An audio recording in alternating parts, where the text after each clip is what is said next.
Hello and welcome back, Bob Marley. Always happy to see you. And I was literally just reading what you posted in the Discord. I guess the simple, not simple, but I guess not the most rigorous analysis, or like a casual analysis of some data. Maybe just trying to find some quick correlations, which is super cool. And I definitely, given what's going on, again, I definitely want to get into that research of, let's say, effects of police training, number of hours, effects of, increased police presence. I've read some articles like published in mainstream news, but I have not done dive like the published scientific or academic research. Let me just adjust my chair. But yeah, thank you so much for passing by, as always, and also thank you to everyone that passed by, including you, Bob Marley, for the workout stream. Always great. And again, trying to do more and more workout streams, or I guess maybe trying to find the balance of science streams and workout streams. I know as of right now, the science streams are lagging way behind the workout streams, but I'm hoping that changes in the near future. But yeah, thank you to everyone tuning in. As usual, I'm Corey Campbell. This is not a workout stream. This is my other type of stream where I cover some science, news, and I guess this sort of naturally follows what took place during the workout stream, where the question was brought up, are chiropractors kind of like a legitimate or like valid medical professional? Do they receive the same training as medical doctors? And I guess maybe like should insurance cover it, or in the context of Canada, should like the public healthcare system cover it?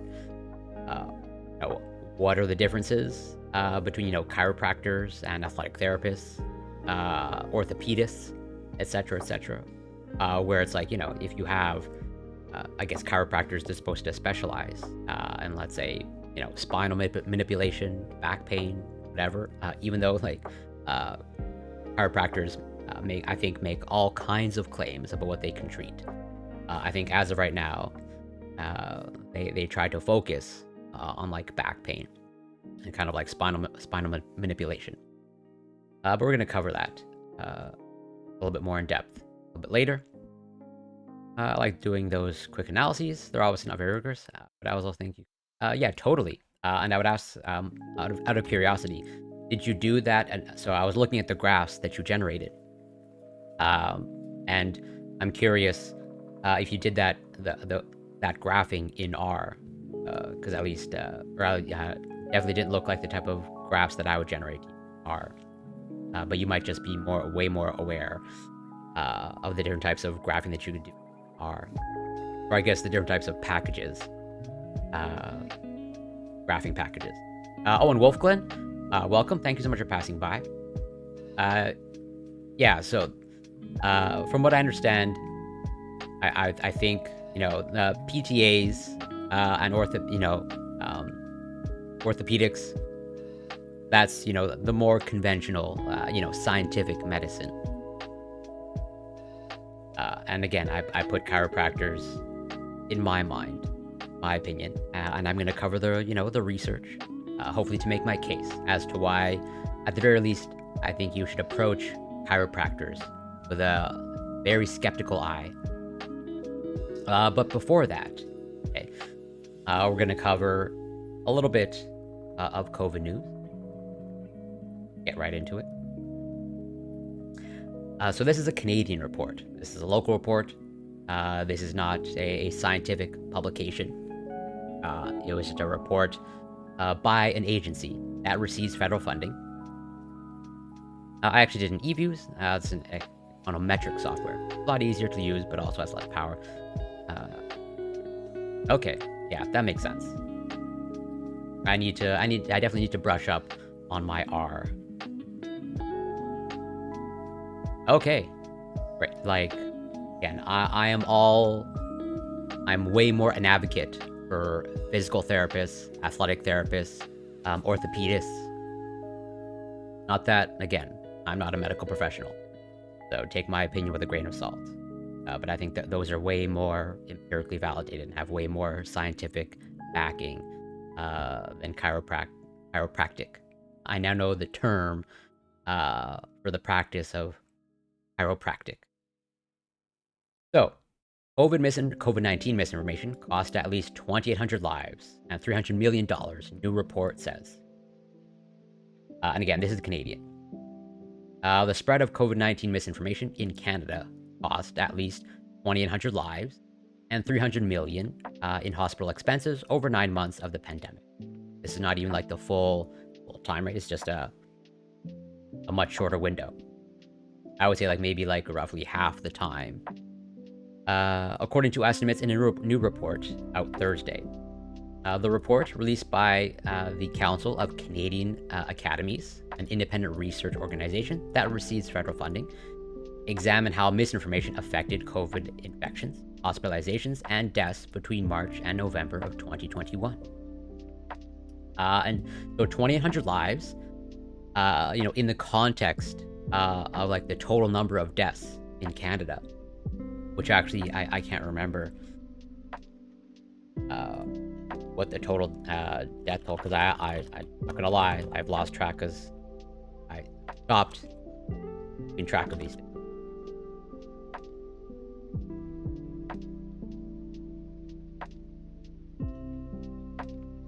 I just want to check.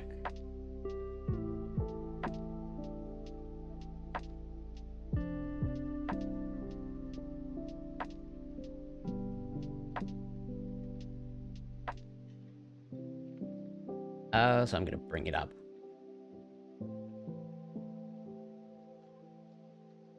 So, currently, I guess as of today, again, assuming you trust them, or rather, assuming you at least have some confidence in the numbers, which I do. Obviously, these aren't exact, 100% accurate statistics. These are, estimates with a certain margin of error. But so yeah, total deaths, Canada currently sits at about 50,000 attributed to COVID-19. So 2,500 or 2,800 in the so that's about whatever 15% or less than 10%. No, I'm not doing my math correctly. I can just pull out a calculator. But it's about 5%. Yeah. I agree with you. Our world in data, it's just like this is easier to Google. That's all. But I know that the Worldometer does at least a pretty decent job, or at least I don't think there's a huge discrepancy between what our world and data and Worldometer reports, at least when it comes to COVID, unless they've totally changed the way they track things. But I mean, we can go.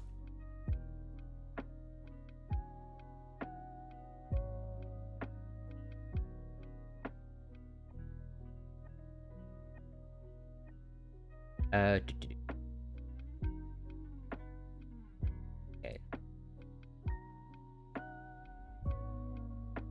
So I don't want a 7-day rolling average. I want cumulative. Get off here. Oh, this is per million. I don't want that. Not relative to pop. So yeah, 50,000. So it's roughly the same as the Worldometer. So not a huge discrepancy. So like, yeah, 2,800 in the context of 50,000 in total. That's about like 5%. Whether you consider that significant or not, that's up to one's interpretation. I consider that pretty significant. And again, this is just like the 9 months, the analysis over this 9 months. I don't think they do link the report. It'd be nice if they did. But actually, let's see.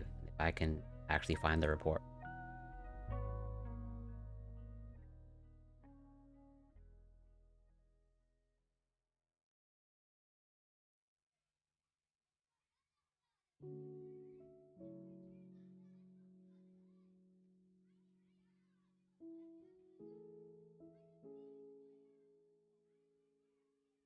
I think I might have found it.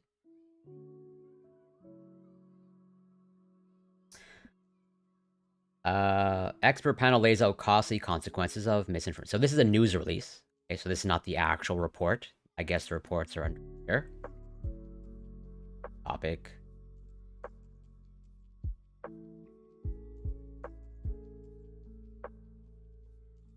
Reports.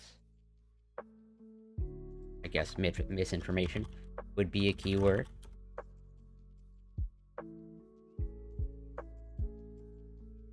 Like it's this one. Okay, so I can. Here's the one pager.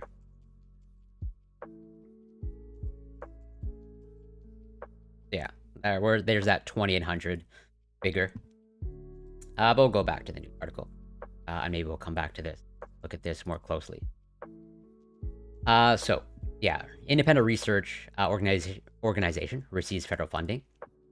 So, examine how misinformation affected COVID infections, hospitalizations, and deaths between March and November of 2021.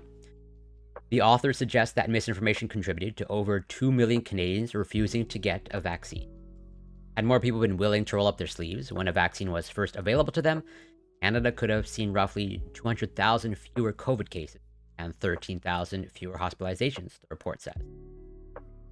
Alex Himmelfarb, I guess, chair of the expert panel that wrote the report, said that its estimates are very conservative because it only examined a 9-month period of the pandemic. Yeah, that makes sense.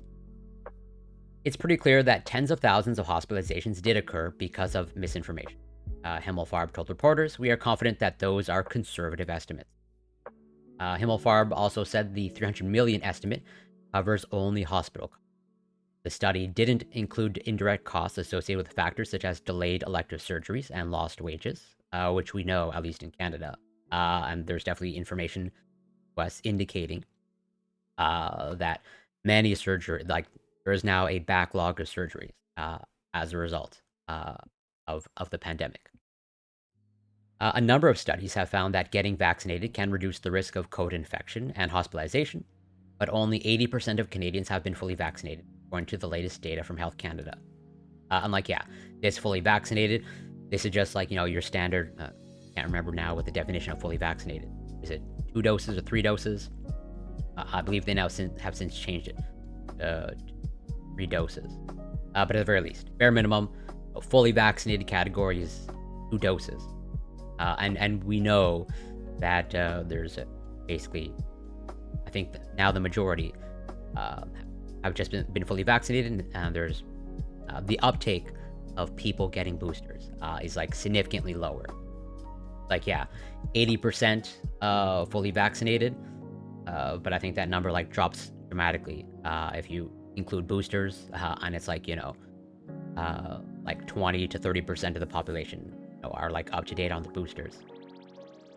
That report sounds like they use something similar to what I just probably, but maybe we'll find out when we take a closer look at the report. I mean, the complete report, I imagine, is probably like really long. I could be wrong. Yeah, it's like the references. It's 140 plus pages. Or 143 pages to be exact. Relying on survey information about people's COVID-19 beliefs from Abacus data, the CCA estimated that over 2 million Canadians were influenced by misinformation based on a belief that the pandemic was a hoax or greatly exaggerated. And, so it seems like they're going off of self-report, right? And, there's let's say, an asterisk associated with that type of data. And no doubt there are heavy criticisms that you can put forth towards, let's say, a report or, quote unquote study like this. So, I will fully acknowledge that it needs to be taken with probably a fairly large grain of salt. The CCA study used publicly available vaccination and infection data from government and other official sources for the 9-month period it examined. It then modeled what the vaccination and COVID infection rates would have been if the people who believed the pandemic was a hoax had gotten vaccinated when a shot was first available to them. Right, so they're doing modeling. Or they're just like trying to estimate, well, if we let's say can say something about, the number of people that decided not to get the vaccine as a result of, misinformation, then, maybe we can generate a model of like, okay, if these people actually got a vaccine, well, then how many deaths would that have prevented, potentially?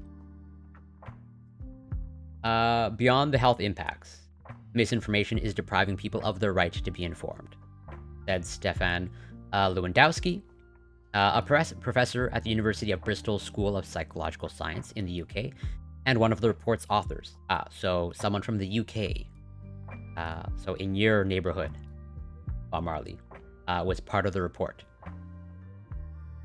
In a democracy, the public should be able to understand the risks we're facing and act on that basis, he said. But if you're drenched in misinformation, then you're distorting the public's ability and you're denying people the right to be informed about the risks they're facing. The report says misinformation relies on simple messages meant to evoke emotional reaction. It says misinformation is often presented as coming from a credible source, such as scientific publication. And Oily Olive, welcome. Thank you so much for passing by. And we're talking about COVID because COVID, unfortunately, still exists. Or rather, SARS-CoV-2, the virus, still exists.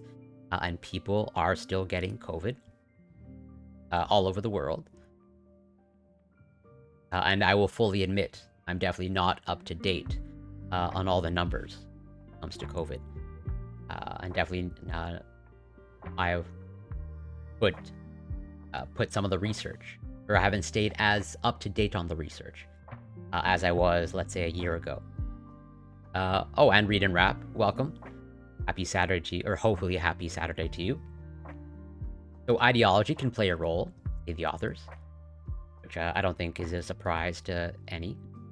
The authors also suggest that misinformation can be driven by someone's personal worldview, ideology, or political identity. Oh, did you redeem something? I apologize. So...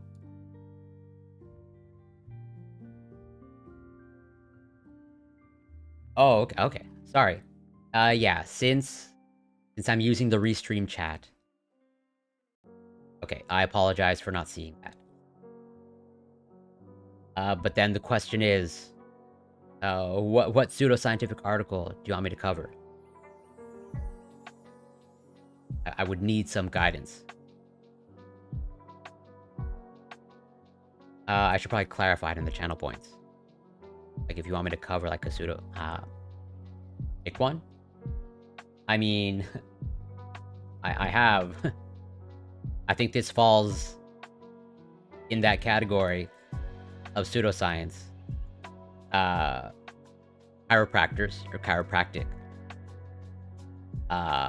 In chiropractic, a profession at the crossroads of mainstream and alternative medicine.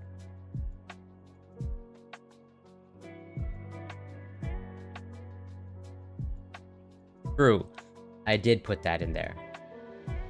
But I thought it was going to be random from the audience. But like, yeah, if you want, by all means, look for one. I will gladly cover it. So, where was I? And also, apologies again for me not seeing the channel points. I need to be...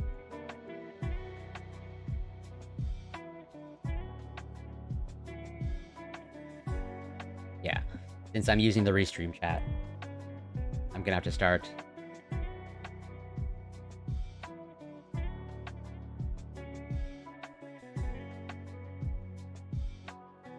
Just trying to find a way to get the Twitch chat on my screen.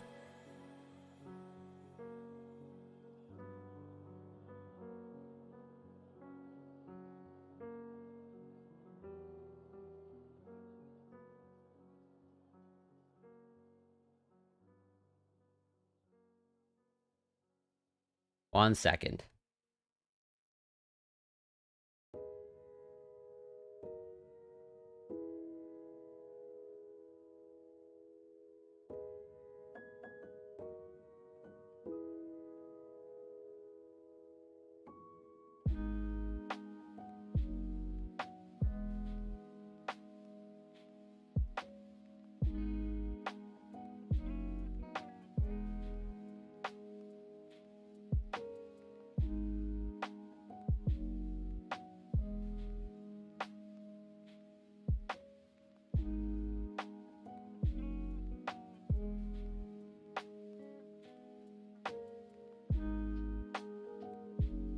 I'm trying to see if there's a way I can get both the Restream chat and the Twitch chat on my screen at the same time.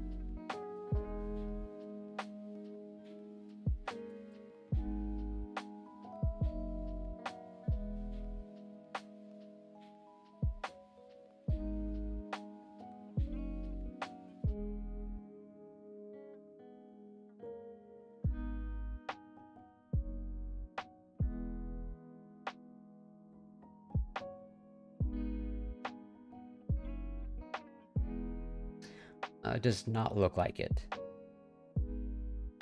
I'm gonna have to solve that for the future stream. Sorry about that. Yeah, totally. As I mentioned earlier today, I'm all for athletic therapists and physical therapists. So, where was I? Yeah, when misinformation becomes tied up with identity and ideology, political leaders will often look to misinformation as a means of building their coalition. He said he did not point to any single politician. People's Party of Canada leader, Maxime Bernier, I would say this is roughly the equivalent of the Republican Party in the United States, a vocal opponent of COVID-19 public health restrictions and vaccine passports, appeared to unify a portion of the electorate that views pandemic policies as government overreach, when he finished with roughly 5% of the vote in the 2021 election. Lewandowski said social media can contribute to the spread of misinformation, but policies to counter such misinformation, such as requiring labels on inaccurate information, could help.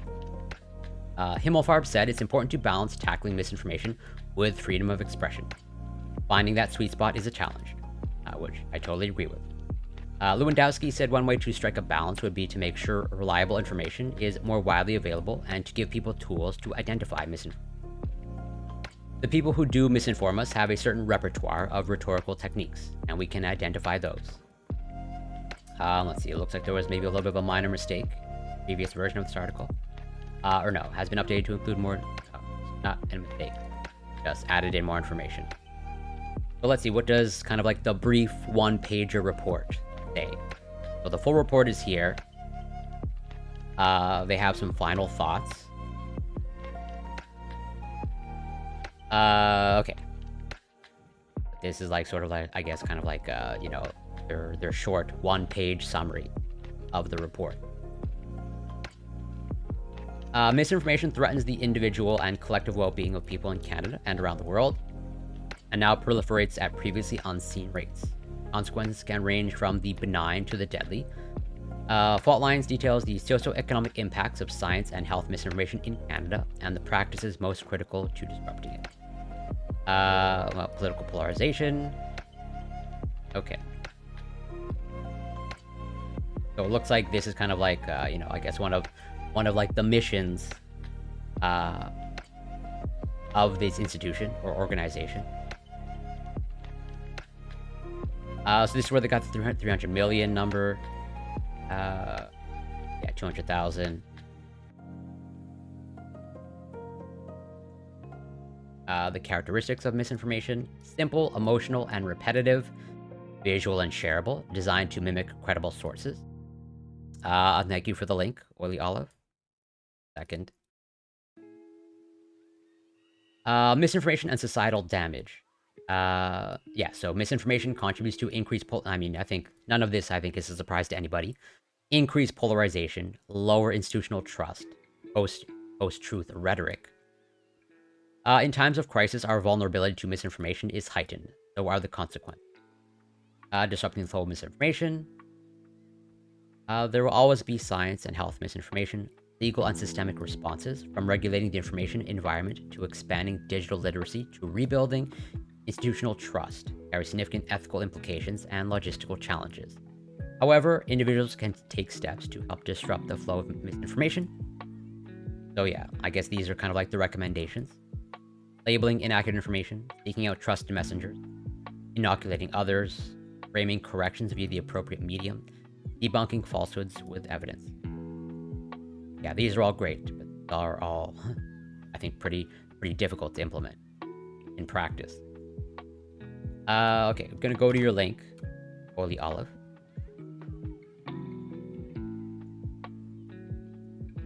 Okay. I have an ad blocker. I think I need to go into incognito mode.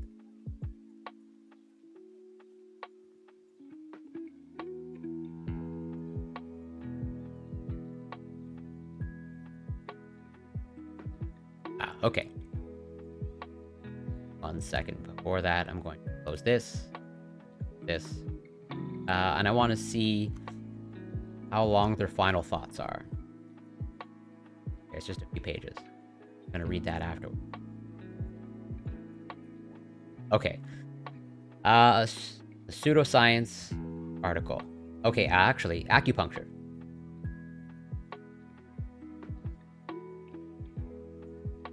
Is there like an article devoted to this?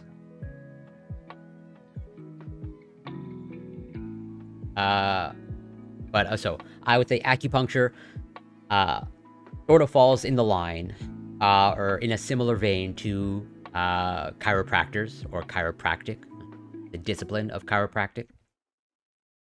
So yeah, acupuncture is the use of fine needles to stimulate certain areas and balance the flow of qi.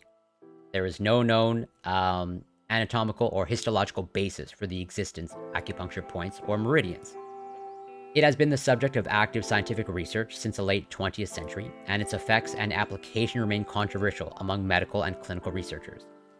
Because it is a procedure rather than a pill, the design of controlled studies is a major challenge, as with surgical and other procedures. Some academic reviews conclude that the effects of acupuncture are primarily placebo, and others find likelihood of efficacy in particular conditions. Okay, I will try to find it myself.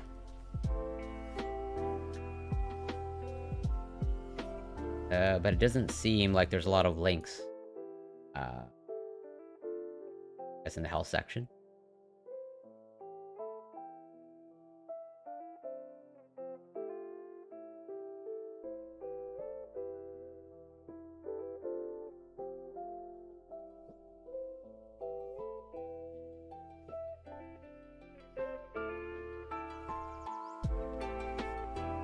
This doesn't seem like the pseudoscience one.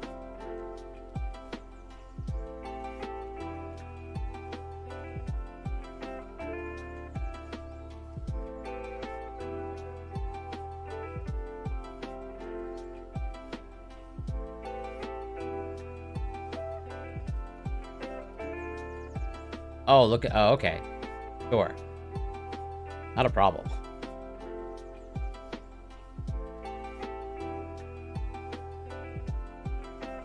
I'll go back to not incognito.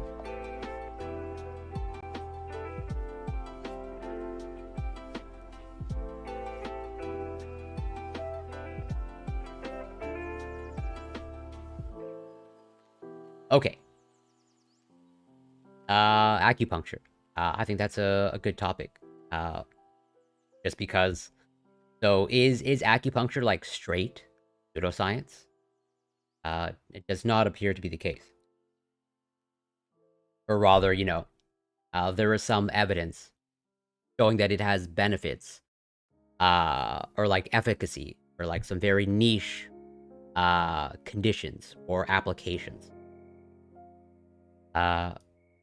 Where, you know, as the previous article just alluded to, you know, there's a whole kind of like philosophy behind it in terms of like energy flow and chi, etc., etc. Whatever. Obviously, that is pseudoscience. But when it comes to, you know, just inserting the acupuncture needles and that process itself, is there some evidence showing that, again, very tiny scenarios. Is it efficacious? There is some evidence demonstrating that, again, those very small areas, that it's beneficial. And it's alluding to it here. As of 2021, many thousands of papers had been published on the efficacy of acupuncture for the treatment of various adult health conditions. But there was no robust evidence it was beneficial for anything other than evidence for shoulder pain and fibromyalgia. Which fibromyalgia is kind of like a very mysterious condition, very often resulting in chronic pain, or muscular pain, joint pain, etc. But like, yeah, basically, kind of like these chronic pain conditions, or let's say for very specific chronic pain conditions, acupuncture does appear to have like some benefits. But overall, on the whole, there's virtually no benefit to acupuncture. For science-based medicine, Stephen Novella wrote that the overall pattern of evidence was reminiscent of that for homeopathy, compatible with the hypothesis that most, if not all, benefits were due to the placebo effect, and strongly suggestive that acupuncture had no beneficial therapeutic effects at all. Right. So, how do you especially for things like fibromyalgia and like shoulder pain or other chronic pain conditions, like how do you test for their efficacy, right? Or at least, how do you test that they're having any sort of like physiological effect outside of the placebo effect? It's very difficult, just because, like, at least with acupuncture, as far as I know, as far as I can tell, it is virtually impossible to have a control group when it comes to acupuncture, just because, like, people know sort of like the overall. How do you do like sham acupuncture? Maybe there's a way, but I don't know it offhand. Like, how do you do sham like insertion of needles into someone's body? But they're talking about it here. So they might have just answered the question that I was literally just asking out loud. It is difficult but not impossible to design rigorous research trials for acupuncture. Due to acupuncture's invasive nature, one of the major challenges in efficacy research is in the design of an appropriate placebo control group. Which it's funny. I literally did not see this section after reading this, and I was just thinking out loud that it's this. I shouldn't even ask that question beforehand. For efficacy studies, to determine whether acupuncture has specific effects, sham forms of acupuncture where the patient, practitioner, and analyst are blinded seem the most acceptable approach. Sham acupuncture uses non-penetrating needles or needling at non-acupuncture points. For example, inserting needles on meridians not related to the specific condition being studied or in places not associated with meridians. The underperformance of acupuncture in such trials may indicate that therapeutic effects are due entirely to non-specific effects, or that the sham treatments are not inert, or that systematic protocols yield less than optimal treatment. Let me more. Where was I? Sorry.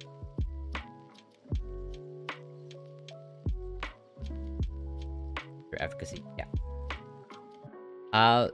So obviously I'm not an expert in acupuncture, but I think the criticism, that would, be asserted is that, you're not seeing benefit, because, like, you're not doing it in, like, what as far as I know, acupuncture recommends or, like, dictates that, certain areas of the body, receive the treatment. So basically, like, if you're not following those treatment guidelines, then it's like, and obviously, at least, for the defender of acupuncture, it's gonna be like, well, it's obviously not working because you're not following, the specific points that we want to, have the treatment located.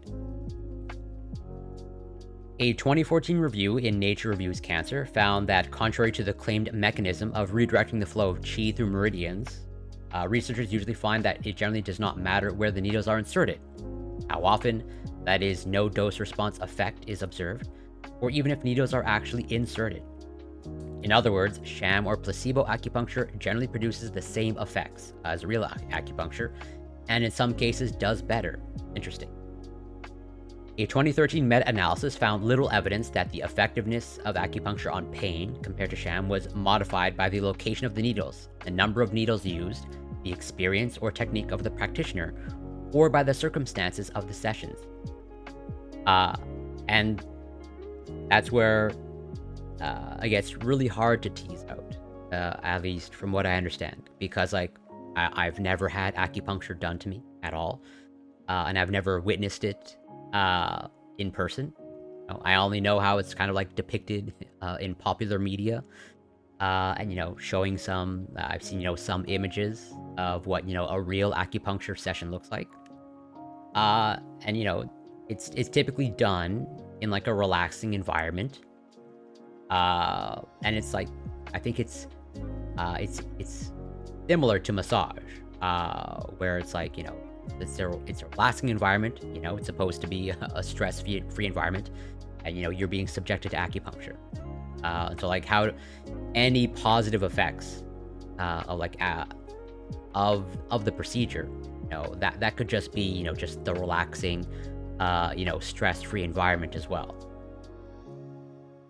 The same analysis also suggested that the number of needles and sessions is important, as greater numbers improve the outcomes of acupuncture compared to non-acupuncture controls. There has been little systematic investigation of which components of an acupuncture session may be important for any therapeutic effect, including needle placement and depth, type and intensity of stimulation, and number of needles used. The research seems to suggest that needles do not need to stimulate the traditionally specified acupuncture points or penetrate the skin to attain an anticipated effect. For example, psychosocial factors. You stab the control group in wrong places and stab the main group in the right places. The participants wouldn't know whether it was... So yeah, that's true. Like, you would tease out, I guess, the placebo effect to a certain extent using that scenario. But again, so you actually also see this, or like some of the similar criticism can be kind of like put forth in some of the psychedelic research that I've covered, where especially when I covered some of the research on MDMA for complex PTSD and other conditions, like very often, when MDMA is given under medical supervision, it's done in a relaxing environment. There's very often, soothing music in the background, although the studies don't really seem to specify which type of music they're using. And so like, you can kind of like make the same criticism of like, oh, are you controlling for the effect of the soothing music, if there is actually an effect? But how do you tease out of like you're creating like this super relaxing environment, and then in this case you're administering acupuncture, and in other cases you're administering a psychedelic substance, and so it's like, yeah, even though like we have some ways of controlling for these variables, but it does introduce a certain level of noise into the results. Why would people even attempt this unless there is 100%? So from what, again, I've never had an acupuncture session, but from what I understand, they use like very thin needles, and that, again, of the few people that I know that have gone to acupuncture, they don't seem to mention any pain, or at least none of them report it being like an overly painful or painful procedure at all. Well, yeah, exactly. And that's like, I can totally see how in the they're doing a lot of interesting things in psychedelic research, or in the psychedelic research scenarios. A response to sham acupuncture in osteoarthritis may be used in the elderly, but placebos have usually been regarded as deception and thus unethical. And I think this is actually a pretty important philosophical question. Like, as they allude to here later on, like if we're able to harness the placebo effect, isn't that kind of like optimal? Or like if you can predict with a high degree of confidence that this person will respond to the placebo effect, and have a strong response to the placebo effect. Don't you have like some kind of like obligation to like recommend that? Because again, like, uh, assuming you can actually harness it, like the placebo effect seems like the most beneficial therapy. Like literally, you're getting all the benefits, and there should be like virtually no risk of any side effects, either in the short term or the long term. Aside from, I don't know, what are the long term effects of diluting yourself? However, some physicians and ethicists have suggested circumstances for applicable uses for placebos, such as it might present a theoretical advantage of an inexpensive treatment without adverse reactions or interactions with drugs or other medications. As the evidence for most types of alternative medicine, such as acupuncture, is far from strong, the use of alternative medicine in regular healthcare can present an ethical question. Using the principles of evidence-based medicine to research acupuncture is controversial and has produced different results. Some research suggests acupuncture can alleviate pain, but the majority of research suggests that acupuncture's effects are mainly due to placebo. Evidence suggests that any benefits of acupuncture are short-lasting. There is insufficient evidence to support use of acupuncture compared to mainstream medical treatments. Acupuncture is not better than mainstream treatment in the long term. And yeah, this is pretty much, as far as I can tell, the only, let's say, department or area where acupuncture has shown any kind of like tangible benefits, or like in the ballpark of tangible benefits. Like I said, like a very slim area of efficacy, where it does seem like, again, there are some benefits that it has in managing pain. But as they allude to here, short-lasting, and probably not, probably a suboptimal long-term solution. The use of acupuncture has been criticized, owing to there being little scientific evidence for explicit effects, or the mechanisms for its supposed effectiveness, for any condition that is discernible from placebo. Acupuncture has been called theatrical placebo, and David Gorski argues that when acupuncture proponents advocate harnessing of placebo effects or work on developing meaningful placebos, they essentially concede it is little more than that. I'm like, yeah, I will fully concede that as well. We're at a... Okay, they're a medical doctor. Where, like, when I say, or, like, when I mention, like, yeah,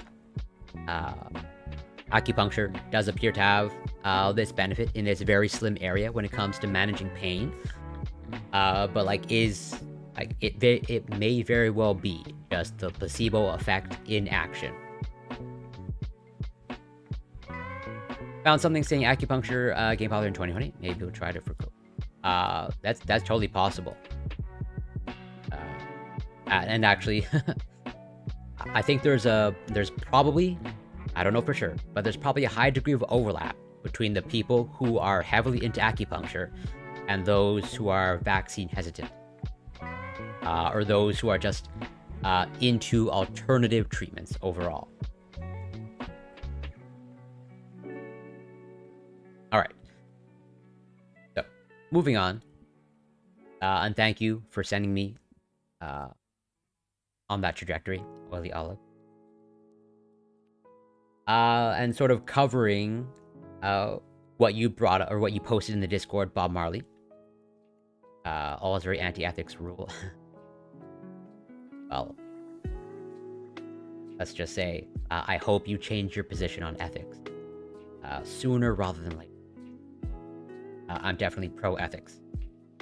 So yeah, based off of, or from what you posted in the Discord, and how it looks like the UK is tracking COVID deaths differently now. I haven't read this yet. I'm just gonna read it now. So, gov.uk dashboard has changed how it presents COVID-19 deaths. Death certificates are now the leading measure, replacing deaths within 28 days. This is because 28-day deaths is no longer a good proxy for COVID-19 deaths, or threat. So this diagram, okay, there's a decrease on deaths with COVID-19 on the death certificate in England.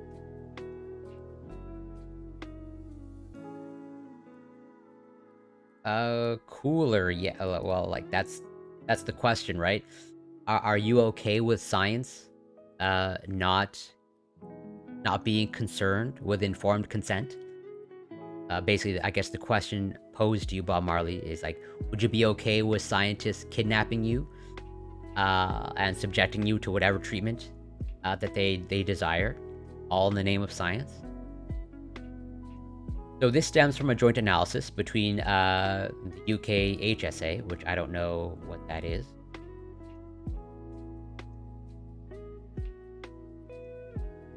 The UK Health Security Agency, and the Office for National Statistics, led by the brilliant person. We've been monitoring how closely the 28-day deaths tracks COVID-19 death certificates. Okay. Deaths within 28 days was only ever a proxy for COVID deaths. It does not consider cause of death because that information is too delayed. Pros rapid measure shows changing trends. Cons, yeah, not specific to cause of death. I mean, that's the thing. Or like that's the typical sacrifice or trade-off of like, yeah, you're like, let's say, up to date on the trends, but there's greater noise or greater area in the data that you are tracking. Because like, I assume, I don't know for sure, but I strongly suspect that, you know, to be able to put COVID-19 as a cause of death on a death certificate, they probably have to go through like a, you know, a full examination, or like full autopsy, you know, to be able to like put the stamp of the cause of death with this person is COVID-19. But that requires resources. That requires, you know, a medical professional to perform whatever the medical exam or the autopsy to determine with confidence that the person died of COVID, as opposed to, you know, something probably almost certainly less rigorous, but you can just, as they say here, it's a rapid measure, and you can like show or demonstrate change in the trends quickly, and you can devote less resources to it. In the darkest days of the pandemic, when we needed to produce daily count of COVID-19 deaths, it did the job. The method was consistent and could be run on a daily basis. It cut reporting lag to 2 to 3 days versus 11+ days for death registrations. What's more, for the first 2 years of the pandemic, deaths within 28 days closely tracked a death certificate. 80 to 90% of the reported 28-day deaths also had COVID-19 on the death certificate. In January 2022, that changed and suddenly dropped to below 50%. I don't think deception, psychological research, is wrong as long as you consent to be experiment where such a thing could happen. Yeah, I totally agree with you. And that is actually pretty typical in psychological and research and sociological research. Let's see. Percentage of deaths within 28 days of a positive COVID-19 test where COVID-19 was subsequently mentioned on the death registration.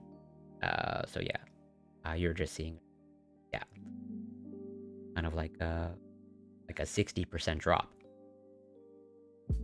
The timing of this change corresponded with the emergence of the Omicron variant and increasing levels of immunity from vaccination and previous infection, resulting in protection from severe illness.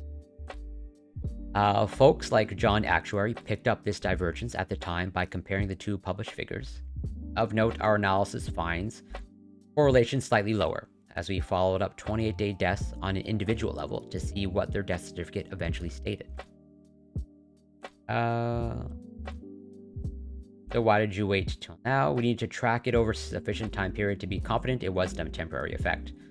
For example, we may have expected the two metrics to reconverge as community asymptomatic testing ended and fewer incidental deaths included in the count. But never did reconverge. We conclude that given high levels of immunity and COVID-19 circulating widely, it is now not uncommon for people who die of other causes to have a COVID-19 infection around the time of death that isn't judged to contribute to death. This was always a risk of not considering cause of death. It's been noted that a person who tested positive and was hit by... I hate clicking things on Twitter. It's been noted that a person who had tested positive and was hit by a bus 2 weeks later is counted 28-day death measure. But this is rare. Only 38 transport accident deaths were counted in 3 years, and greater than 180,000 deaths. Right.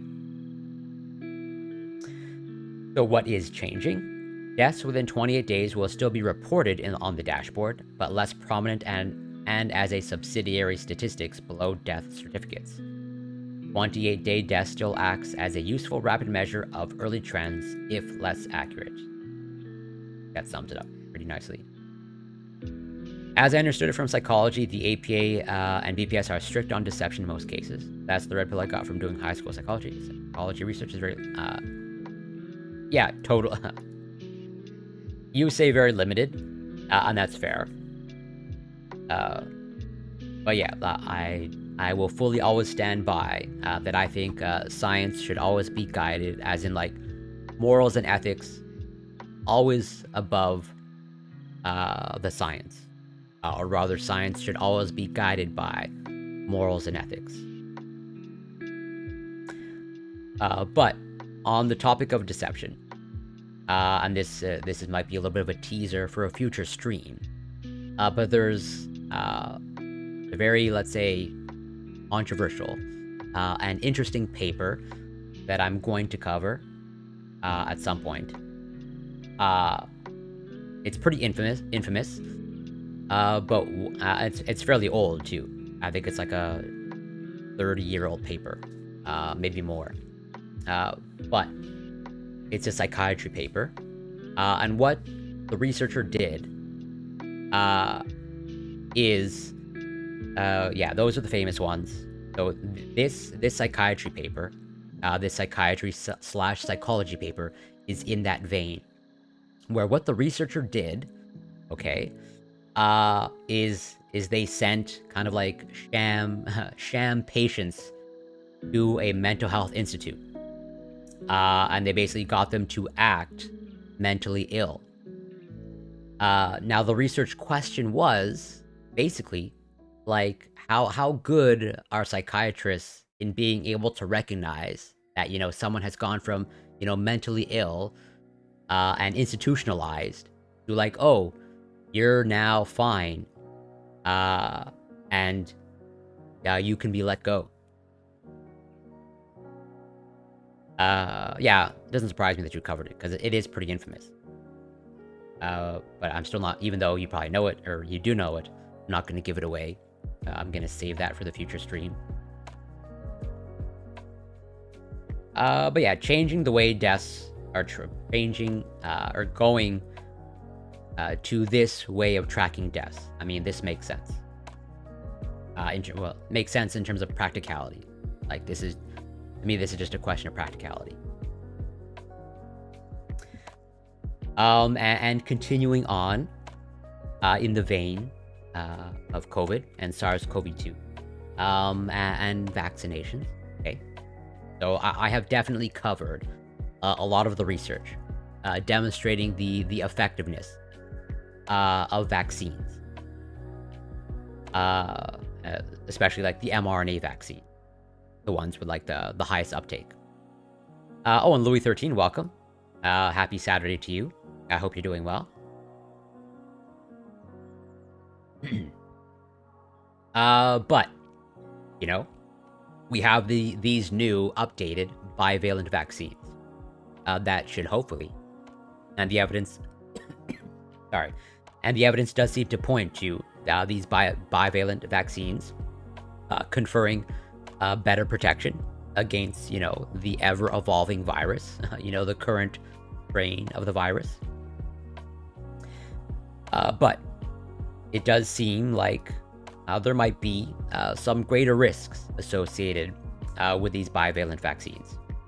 might be losing my voice. I don't know. A vaccine database found a possible link between the Pfizer-BioNTech bivalent COVID-19 vaccine and ischemic strokes in people over 65 who got the shot. The CDC and the FDA said in a joint news release. Owen Smite Knight, welcome. Let's see if I can do a proper shout out.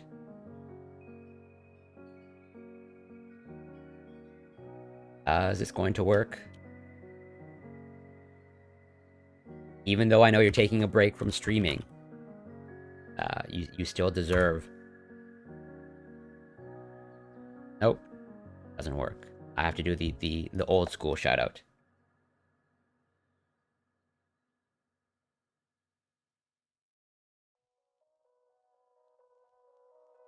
But whenever you plan to return, or don't, you know, obviously the choice is yours. But if you return, I will absolutely be there. I see home, and I hope you're doing well, Smite Knight. From the pictures that you post on Twitter, it looks like you're doing well, and also a very belated happy birthday. But I know it was your birthday not that long ago. Happy birthday to you. I don't believe in vaccines. Only vaccine ideas from these demon rats that keep shoving their woke agenda. Yeah, exactly. This sounds like something Jordan Peterson would say. I see homeless people self-vaccinate under my local bridge every weekend. I take your point. The release did not recommend people change their vaccine practices, saying the database finding probably did not represent a true clinical risk. I think there's like a typo here. The CDC said everybody, including people over 65, should stay up to date on their COVID vaccines, including the bivalent booster. And this seems like just a preliminary analysis. It doesn't look like this was based off of any sort of scientific study. It's just like based off of some of the tracking that they're doing, which, you know, is a good thing, tracking the data. It looks like they might be seeing, you know, just a signal that needs to be verified. But something to keep in mind, and that we should continue to track. But as they make pretty clear here, this should not change anyone's, let's say, approach to the vaccines, as in it should not discourage anyone from getting the vaccine. The news release said the vaccine safety data link, a near real-time surveillance system, raised a safety concern about the Pfizer-BioNTech booster.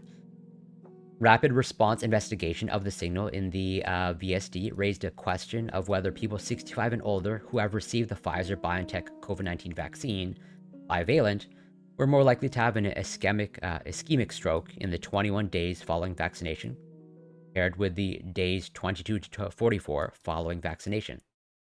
Said. Ischemic strokes are blockages of blood to the brain, often caused by blood clots.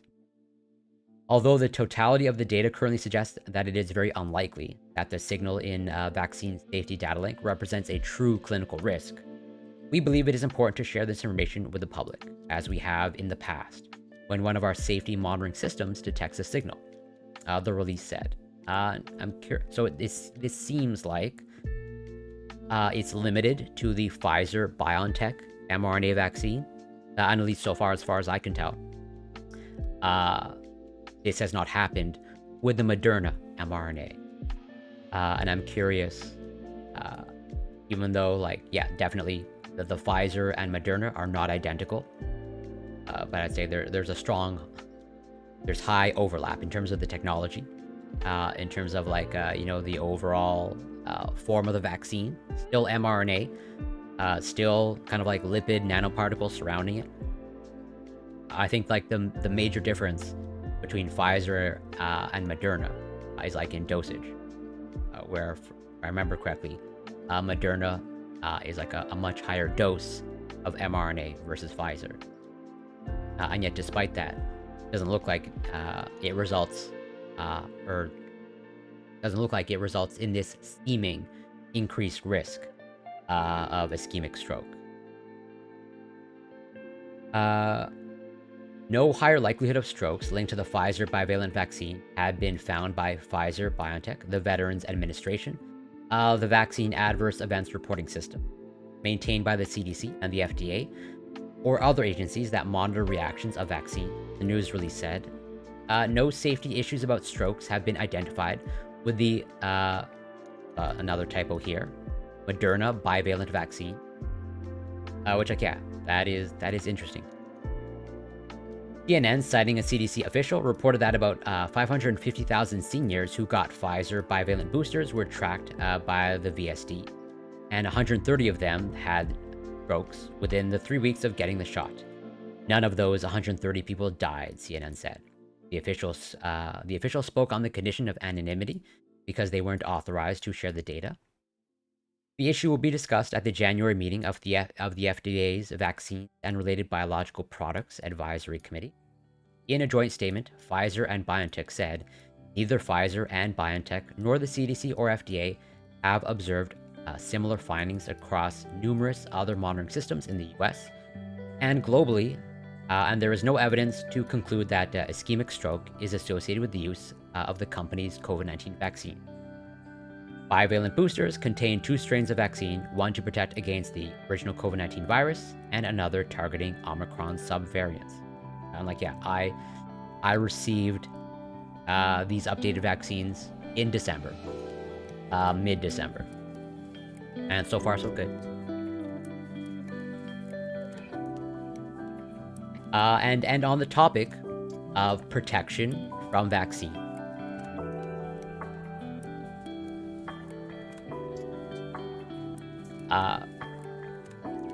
Even though, there was evidence demonstrating this before, of like, what confers the greatest amount of protection against SARS-CoV-2, against the virus. And there was some evidence before demonstrating that both vaccination and prior infection appeared to give the highest amount of protection. And this study here, published, about 10 days ago, or almost exactly 10 days ago, pretty much reiterates that point. But this is a systematic review and meta-regression. But yeah, overall the main message is like still seems like if you want, no one should intentionally infect themselves with SARS-CoV-2. But I think at this point it's safe to say the vast majority of people have had a prior infection. And so, like, yeah, the combination of vaccination and prior infection still seems to grant the highest level of protection. So, the global surge in the Omicron variant has resulted in many individuals with hybrid immunity developed through a combination of SARS-CoV-2 infection and vaccination. We aim to systematically review the magnitude and duration of the protective effectiveness of previous SARS-CoV-2 infection and hybrid immunity against infection and severe disease caused by the Omicron variant. And I'm not going to go through their methods. This is just like a literature search, essentially. In addition to, like, yeah, meta-regression. Basically just like analyzing current published research. Why cover this? Well, so I would agree with you. Most people have received a vaccination or infected. I think that probably covers like 99% of the population. But there is still, let's say if you're vaccinated and you've received 2 doses, there is still the issue of as I mentioned earlier, those in Canada, those who have been fully vaccinated, 2 doses, that's like 80% of the Canadian population. But what we do know is that the uptake of boosters is quite low, like substantially lower. We're like, yeah, most people in Canada And I think this holds true for most other developed countries. Most people were on board with getting, their 2 doses of the vaccine. But when it comes to boosters, pretty much that's a minority of people. And the virus is still infecting people. COVID-19, people are still getting COVID-19. And people are still dying of COVID. And so there's still the issue of like, how do you maximize your protection? And in this case, let's say if you are not one of the vaccine hesitant, I would say this is the case for boosters, where we know now, or rather we can say with confidence, that again, if you want that maximal protection, basically getting boosted as recommended by whatever health authorities, in combination, if you've had a prior infection, which represents most people, that will almost certainly give you your highest level of protection. Not only a level of protection against infection, but also, in all likelihood, a higher level of protection against long COVID as well. I think that's another underrepresented factor when it comes to being infected. Where yes, at this point, for the vast majority of people, a COVID infection will be mild. But there is still the issue of lingering symptoms or long COVID. And I think we can say with a pretty high degree of confidence that if you want to reduce any sort of like long-term symptoms or lingering symptoms or long COVID, being up to date on your boosters, again, where you have access to them, where your health authorities recommend them, that will give you your highest level of protection. So, the interpretation. All estimates of protection waned within months against reinfection, but remained high and sustained for hospital admission or severe disease. Individuals with hybrid immunity had the highest magnitude and durability of protection, and as a result, might be able to extend the period before booster vaccinations are needed compared to individuals who have never been infected. Right. Again, I would agree with you, Louis XIII. Like, it's nothing surprising. But I still think this is an important message to still get across to. We're like, yeah, you probably have, a high degree of protection. But I will still say, you have the maximal amount of protection possible. I would say the evidence points to probably not the case.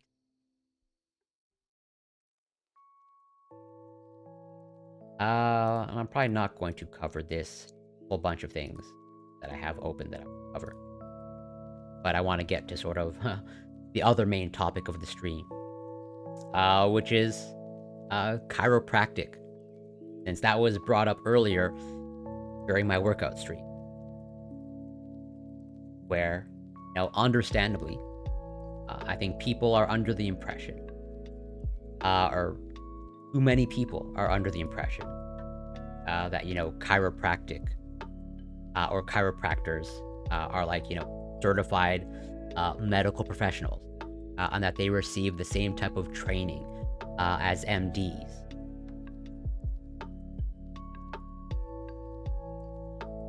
So, and I want to dispel that myth. And I want to dispel that myth with research, with, let's say, credible publications.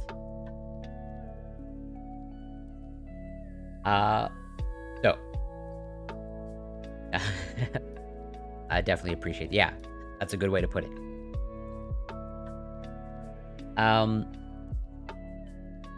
And, that's why I encourage everyone to look into the history of chiropractors or chiropractic. And the title of this article alludes to it. A profession at the crossroads of mainstream and alternative medicine. But we'll start here. Chiropractic. History and overview of theories and methods.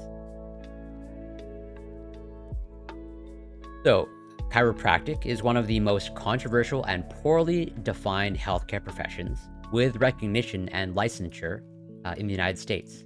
And I think, this understandably contributes to these misconceptions, or I would say the deception of why is it that so many people are deceived into thinking that, chiropractors are, legitimate medical professionals. Well, it's because, it's become normalized. There's institutions, there are regulating bodies, and there's, they receive licensure in, a developed country like the United States, and Canada follows suit. And based off of what Bob Marley said, it seems to be the case also in the UK. And again, based off of what Bob Marley said, it seems like insurance will cover being a chiropractor.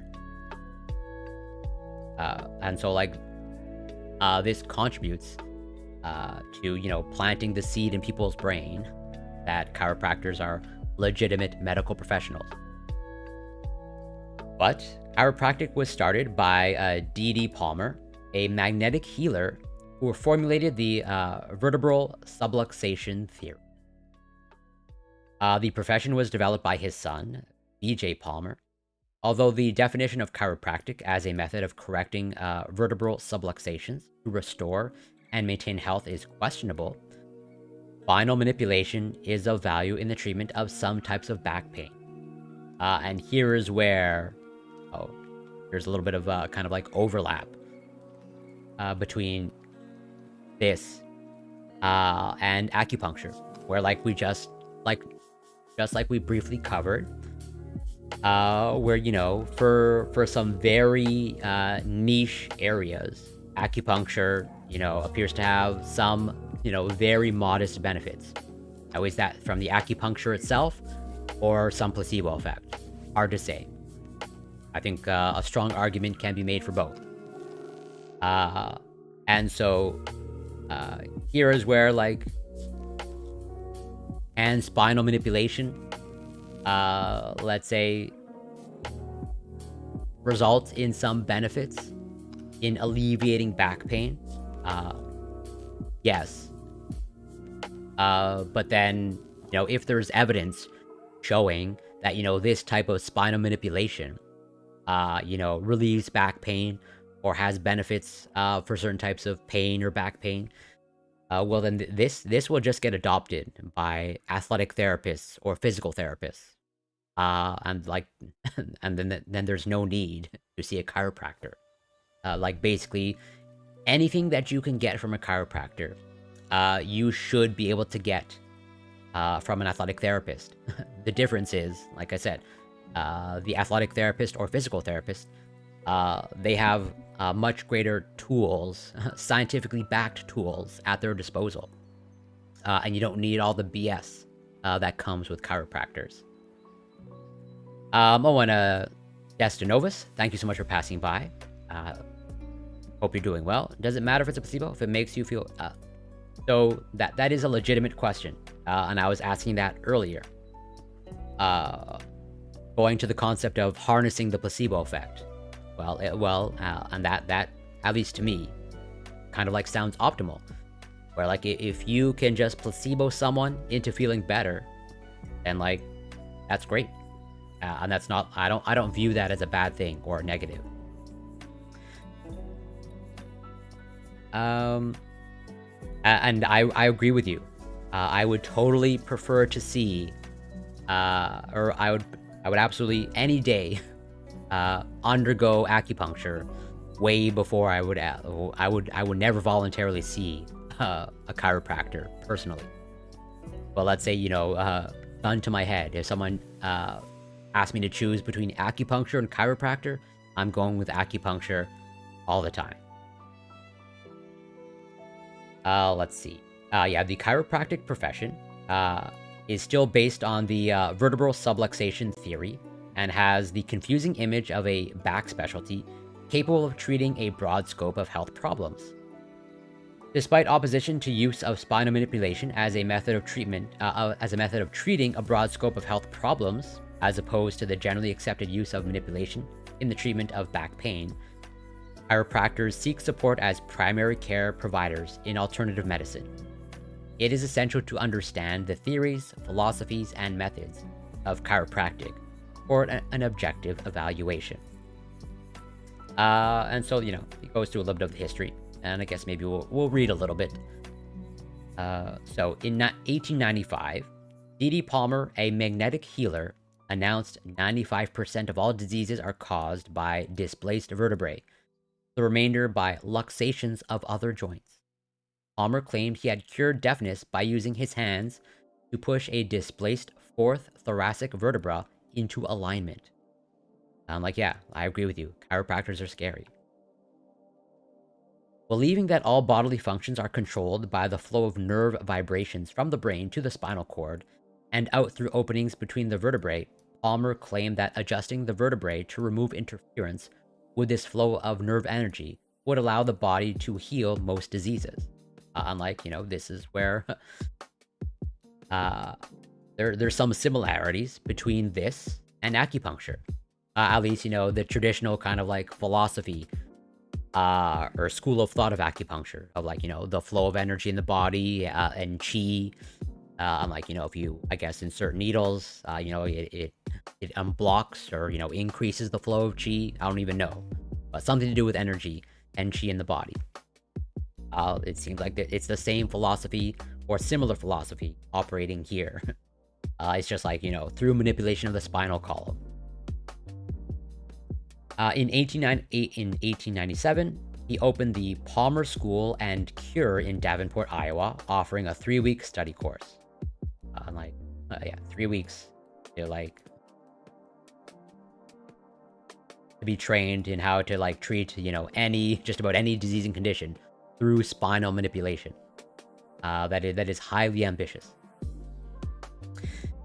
It was not until Bartlett Joshua Palmer graduated from his father's school in 1902 that chiropractic became recognized, promoting the idea that correcting subluxations in the spine would cure virtually every disease.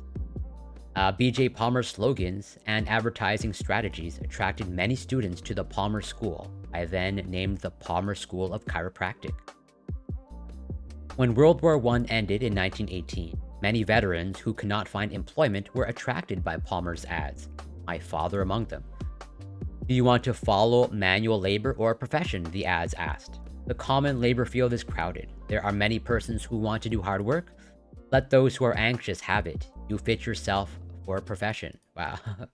This is, I knew the history of chiropractic was shady, but I didn't know it was this shady. I also didn't know it had such deep capitalist roots, which makes me dislike it even more.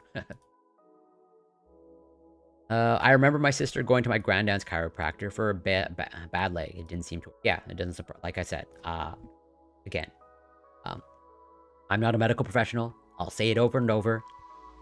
Not qualified to treat or diagnose anything other than, bad squat form and bad bench press form, etc. But I would never recommend ever going to a chiropractor, personally. And if it was, let's say, someone in my close circle that, I deeply cared about, I would even strongly discourage them from ever going to see a chiropractor. People who believe in this might refuse to seek actual medicine.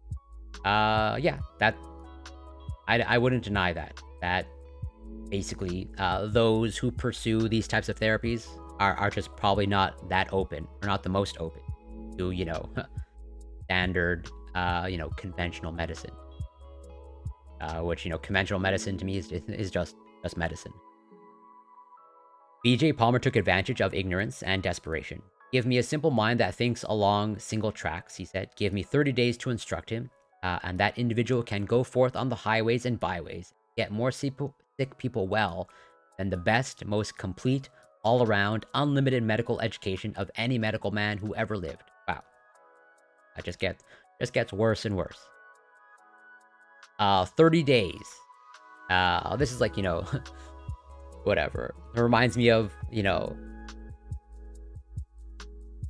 fitness claims on like, extreme workout programs of, get a six pack in 30 days. You can treat any disease and condition if you're just trained for these 30 days. Today, the chiropractic profession continues to cling to the vertebral subluxation theory despite a progressive increase in the educational standards of its schools.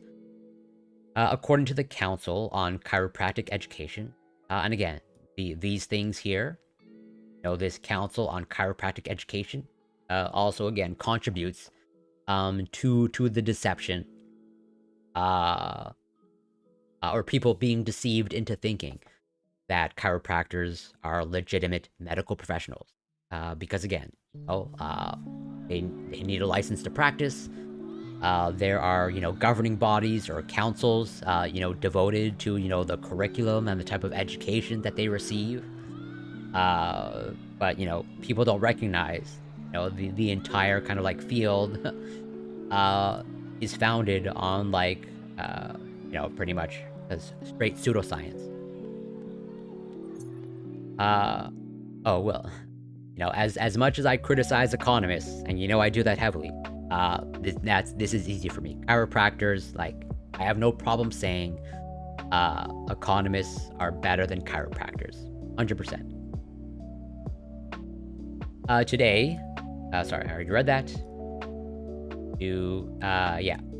According to the Council on Chiropractic Education, the minimum requirements for admission to a Doctor of Chiropractic program are 90 semester hours, 3 years of undergraduate study leading to a bachelor's degree and a grade point average of at least 2.50. A few states and colleges require a 4-year bachelor's degree. Chiropractic school is a 4-year course with approximately 4,800 study hours.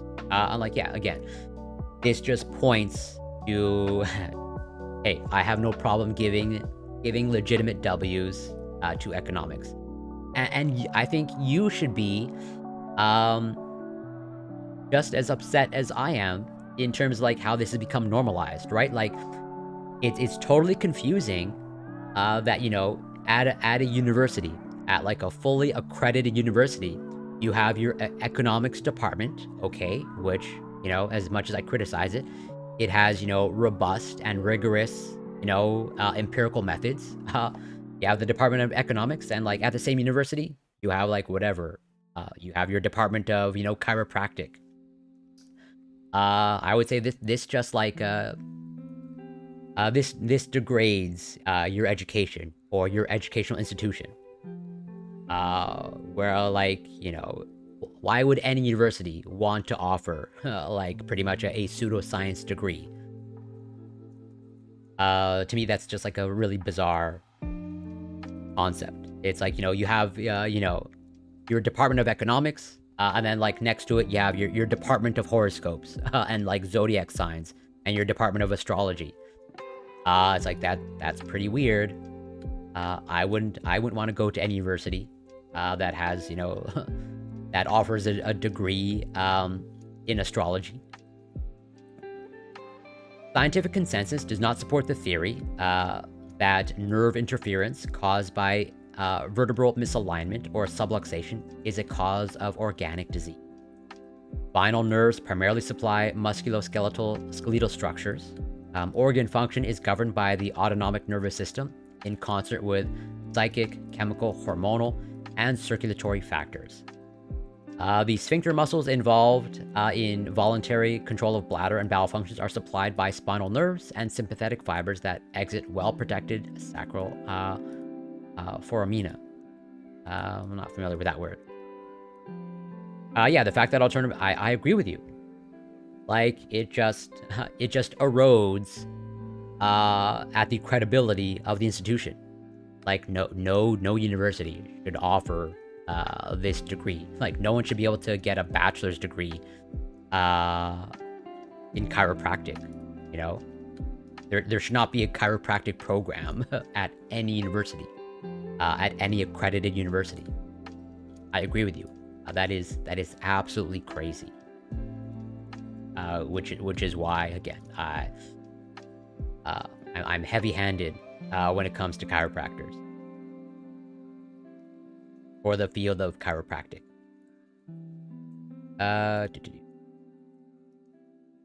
And like, yeah, as highlighted here, chiropractors are licensed in all 50 states, the District of Columbia, Puerto Rico, and the U.S. Virgin Islands.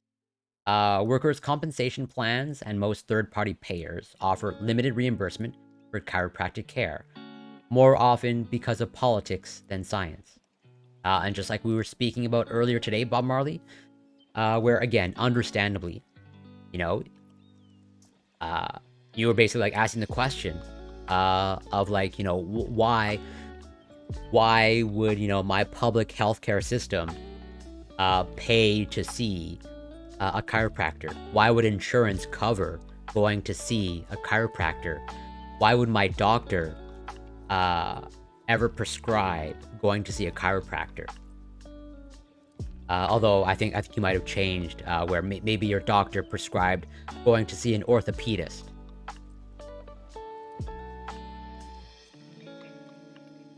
But like, yeah, as I think pretty explicitly stated here, you know, this is not following the science. This is not a matter of like, oh, you know, since the evidence shows the benefits of chiropractic, well, we should just like cover it and reimburse people. Like, no, it's not. This is not being dictated by science. It's being dictated by politics. Some government plans, such as Medicare and federal workers' compensation, adhere to the basic definition of chiropractic and pay only for manual manipulation of the spine to correct a subluxation. This is limiting for chiropractors who include use of physical therapy modalities and other appropriate treatment methods. I'm like, yeah, this is why so many people think that, you know, again, chiropractors are legitimate. The Department of Veteran Affairs has announced plans to include chiropractors in its network of healthcare providers. Patients first must see a Veterans Affairs physician or be referred by a primary care provider. Chiropractors with professional service contracts with the Veterans Administration will be allowed to provide chiropractic manipulative therapy for musculoskeletal problems of the spine. According to a July 2004 directive from the Veterans Health Administration, chiropractic care provided by VHA shall include a variety of chiropractic care and services for neuromusculoskeletal conditions, including subluxation complex, which, like, I don't think subluxation complex is a, like, I literally think I'm highly confident this is just a thing literally made up by chiropractors to like justify some sort of treatment, like just for them to be able to say, oh, you've got subluxation complex, let's treat this subluxation complex with my chiropractic methods. Yeah, leaving the door open for chiropractors who adjust subluxations to restore and maintain health. Like, yeah, pretty convenient. Again, I would bet not much, but all the money that I have, that this is literally made up and not a real thing. In a 2005 report by the Institute for Alternative Futures, it was stated that the future of chiropractic is uncertain because of the economic challenges and limitations in chiropractic science and methods, which, you know, this is like an oxymoron. Chiropractic science does not track in my brain. 4 possible scenarios are predicted for chiropractic. I'm like, yeah, this article I think is about 20 years old. Okay. Like 17 years old. Or like, whatever, 15, 16 years old. Yeah, 4 possible scenarios. Slow, steady growth as support increases for the use of manipulation for treatment of back and neck pain. A downward spiral from competition and healthcare costs. Evidence-based collaboration in the care of patients with neuromusculoskeletal conditions. And 4, chiropractors will become healthy life doctors, specializing in preventing disease with health management plans. So, like, basically just kind of like doing a pivot. Like, oh, uh, they're on to us. They know that our spinal and back manipulations are pseudoscience. Let's let's become healthy life doctors. It is difficult to imagine that the chiropractic profession cannot or will not attempt to take advantage of the growing back pain market by specializing. There are no indications that the profession will voluntarily limit its scope of practice. It seems that it instead will choose alternative medicine, which offers a broad scope of practice, continued independence, and a way to avoid becoming a subspecialty of medicine. In an editorial by Shaquille, published in a 1998 issue of the New England Journal of Medicine, which is like, this is one of the most well-respected and high-impact journals in medicine. He offered no encouragement for chiropractors' aspirations to be primary care providers in alternative medicine, stating that there appears to be little evidence to support the value of spinal manipulation for non-musculoskeletal conditions. For this reason, I think it is currently inappropriate to consider chiropractic as a broad-based alternative to traditional medical care. Hooper and McKee, in a study published in the Millbank Quarterly in 2003, summarized the predicament of chiropractic as a form of alternative healthcare. The profession's efforts to establish a role in primary care are meeting resistance, and its attempts to broaden its activities in alternative medicine have inherent limitations. Although patients express a high level of satisfaction with chiropractic treatment and politicians are sympathetic to it, this may not be enough as our nation grapples to define the healthcare system that it can afford. And like, yeah, you know, I will fully admit that, you know, despite its, as we just covered earlier, just like in this article itself, you know, that despite its, you know, super shady roots, you know, 100 years ago, or over 100 years ago, you know, the profession is trying to, like, legitimize itself to, like, some extent. But, like, you know, in my mind, and I hope this turns into reality, like, it can never legitimize itself just because, like, you know, its foundation, like, its roots, of, like, just how it views the body, how it views, you know, diseases and conditions, how it views back pain, is just, like, faulty. There's just, like, no evidence, virtually no evidence whatsoever, to back up, you know, anything that they do. But they are trying. I will fully admit, they appear to be trying pretty hard. If chiropractors want recognition from the scientific community, the future of chiropractic should not be based on the belief-driven subluxation theory or on unproven claims of alternative medicine. And like, you know, this is just me being nitpicky, because, you know, I'm very nitpicky about sciencey things. But like, yeah, they should not be using the term subluxation theory, because it's belief-driven. You know, it should be subluxation hypothesis, right? Because, you know, theory and science means something, you know, totally different than how people commonly use the word theory in everyday language. You know, theory in this kind of like scientific context, you know, hints that there's, you know, some empirical evidence backing it. And like this also further perpetuates the deception, where like it's literally just subluxation hypothesis, and it will forever remain. Yeah. Excellent example, Louis 13, for sure. And you know, it's in chiropractic's interests to have it continue to be marketed as subluxation theory, right? Because like it if it's enforced that, you know, it should be subluxation hypothesis, then that will hopefully, that will get more people to wise up that this is not a real thing. There is virtually no evidence whatsoever. To fit in with mainstream healthcare, the definition of chiropractic would have to be changed in state laws and catalogs of chiropractic colleges, requiring chiropractors to give up their unique subluxation-based independence. The chiropractic profession might be more accepted and better used if it specialized in the use of manipulation and other physical therapy modalities for treatment of neck and back pain and related problems, seeking support as a form of physical medicine or as a subspecialty of medicine.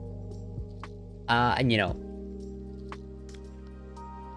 I'm pretty big on, you know, fitness misinformation. Well, health and fitness misinformation, especially when it comes to, you know, kind of like physical therapy or even athletic therapy. Although I'm not an athletic therapist or physical therapist, you know, just personal trainer in a past life. But even the athletic therapist world or physical therapist world and the personal training world does have some there's some pseudoscience or pseudoscientific ideas rampant in that field. And I'll bring that up actually. Let me see if I can find it. One moment.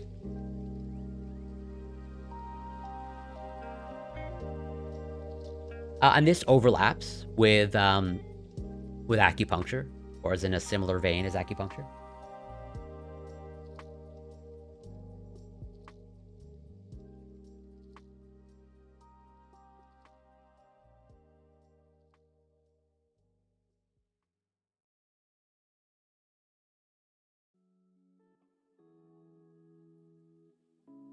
One second.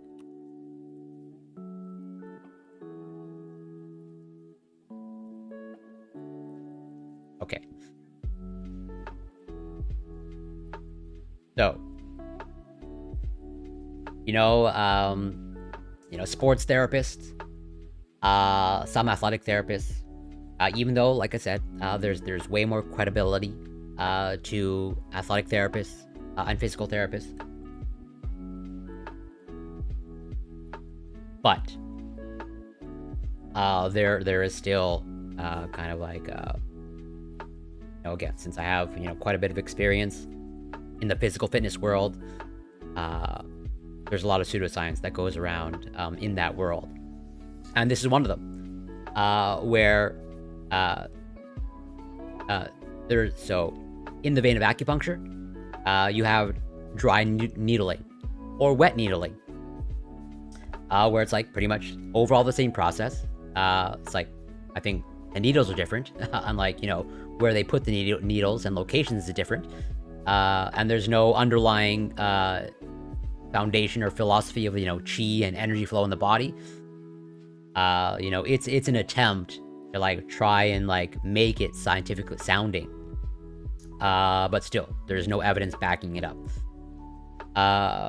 Where you know, there's, you know, what they call the trigger point phenomenon, and you have kind of like basically the process of, you know, inserting needles into these trigger points will, you know, somehow relieve muscle pain, or what they call myofascial pain syndrome caused by trigger points. Seeks to explain the phenomenon of muscle pain and tenderness in the absence of evidence for local nociception. Although it lacks external validity, many practitioners have uncritically accepted the diagnosis of myofascial pain syndrome and its system of treatment, where like it has become normalized, just like through time. Like you know, this is like another argument as to, like, you know, the marketplace of ideas. Like it's not the true good idea that like gets perpetuated all the time, and this is just like further evidence that like bad ideas can get adopted and get adopted widely, and they just continue to be perpetuated without somebody questioning it. Where like, since knowledge just gets passed down from person to person. All it takes is just, one strongly misinformed person to like start the generation of the bad idea. And so this is published in Rheumatology. Okay, rheumatology is an actual established empirically I can't say a field is empirically validated, but rheumatologists practice medicine, and they practice medicine, evidence-based medicine, using the scientific method. And so like, they have some experience with, muscle pain, and especially joint pain, as a rheumatologist very often treat, or almost exclusively treat patients with rheumatoid arthritis, who experience like severe joint pain. But it's not like muscular in nature. But yeah, we have critically examined the evidence for the existence of myofascial trigger points as putative pathological entities, and for the vicious cycles that are said to maintain them.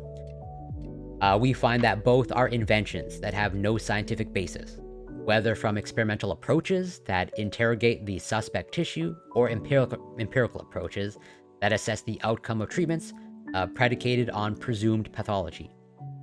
Therefore, the theory of myofascial pain syndrome caused by trigger points has been refuted.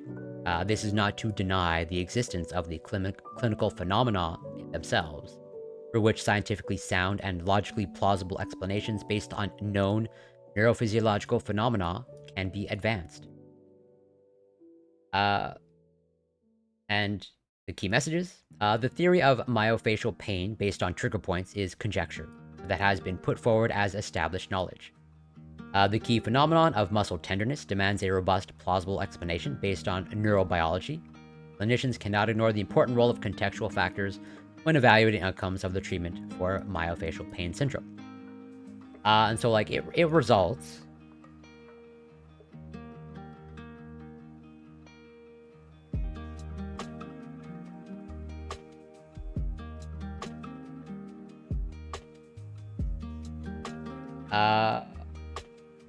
it results in what they call, dry needling. Okay, it's like I said, it's in the same vein as acupuncture. It's just, different needles, different locations on the body.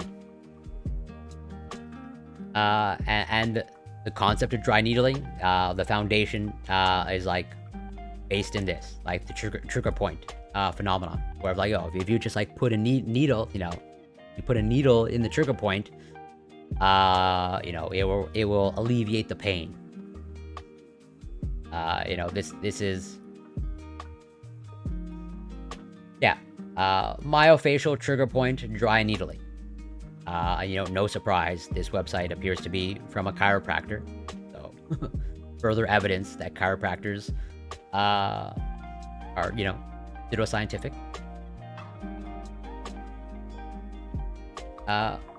And this is also in the same vein as cupping. You have all of these things in physical therapy that like have virtually no empirical backing, and it gets normalized. Okay, it gets accepted by the general population because of people like this, celebrities like this, who do it and publicize it. Where it's like, oh, well, if The Rock does it, well, it must be legitimate. Well, spoiler alert. I don't put much credibility in, let's say, The Rock's scientific background, or like their knowledge of, physical therapy practices, or athletic therapy practices. Why do you think chiropractors manage to establish themselves as valid in the eyes of the people, while homeopathy and acupuncture? So I think a lot of it has to do with history, where, and especially like American history. Like, it's kind of like asking,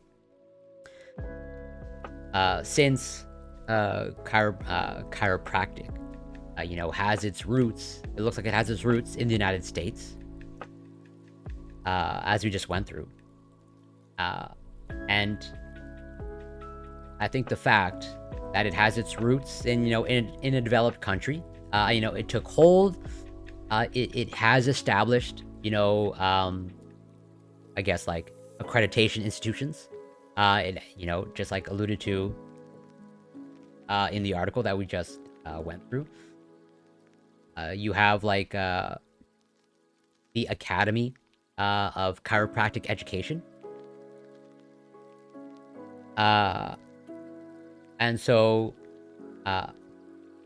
since, just like, you know, going back to The Rock as an example, since The Rock, you know, uses it, it legitimizes it in the eyes of people. And so, since chiropractic has its roots in the United States, and, you know, it established some footing in the United States, well, the United States is a developed country, okay? And like, you know, well, a developed country like the United States, you know, they wouldn't have pseudoscientific ideas. They wouldn't practice pseudoscientific medicine. And so, like, if it's good for the United States, well, then it's good for Canada. And then it's good for the UK. And then, you know, on and on we go. Just like, you know, if it's good for The Rock, then it's good for me. Etc., etc. It's just like, it just takes, you know, one person to like, or, you know, one institution, one country to legitimize it. And then people just kind of like run with that. But like, until someone actually questions it, you know, it's just like, yeah, people are just willing to run with things based off on faith. Well, and I absolutely would not criticize anybody if they undergo these practices just to feel another human being. Like, you know, I will absolutely fully recognize the importance of human touch and human contact. Like, well, I will absolutely make that abundantly clear that human connection is super important, and human connection in the form of touch also super important. Being touch deprived is generally detrimental to someone's well-being. And so, you know, if they're using, what I would say is like, you're probably, if you're starved for touch, you are probably almost certainly better off getting a massage or seeing a massage therapist than going to a chiropractor or like going to get acupuncture. And actually, kind of like to my point, second,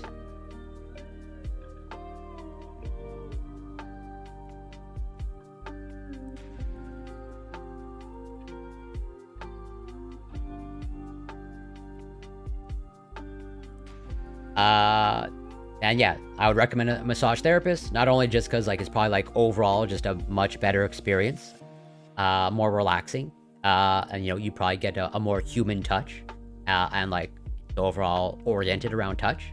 There's also like no risk of like this, of becoming paralyzed by getting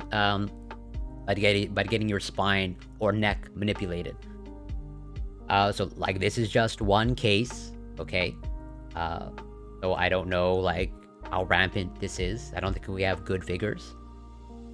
But like, you know, this person appears to have been left paralyzed after a chiropractor visit.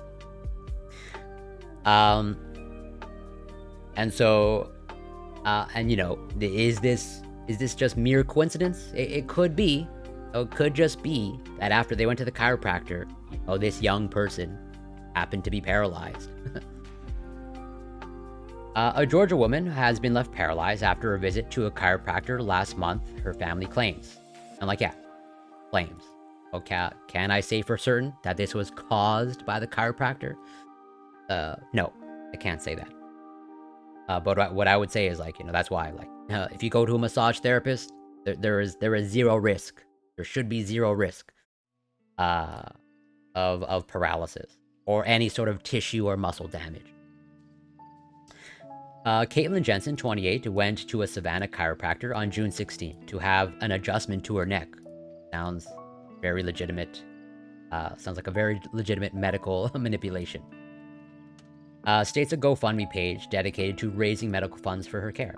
Which, like, I want to be explicitly clear. Like, I don't blame this individual for going to see a chiropractor. Just as I don't blame anybody for thinking that chiropractors are legitimate medical professionals. Because, like,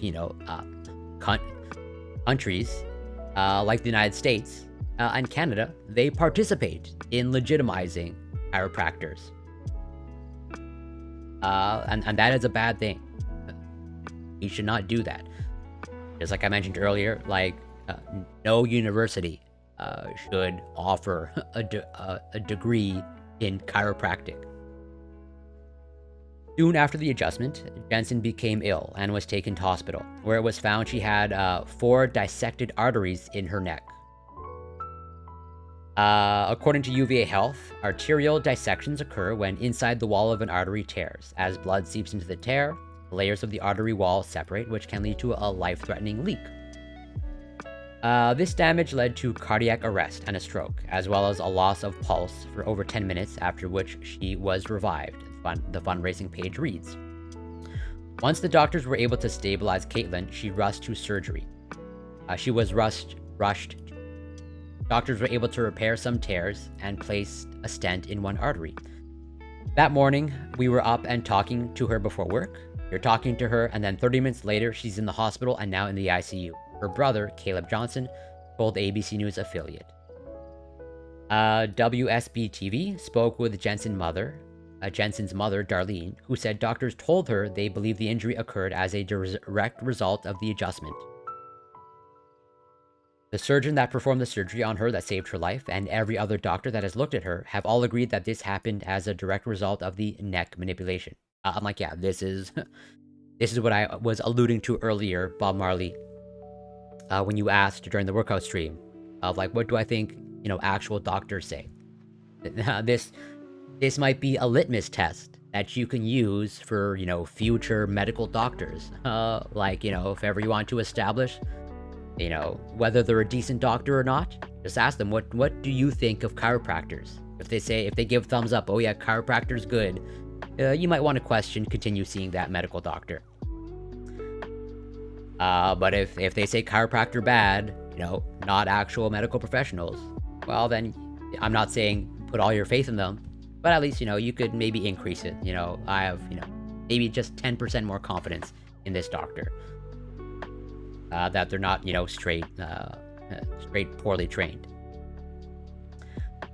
The chiropractor called 911 and then called me and told me that she was having a reaction to the treatment.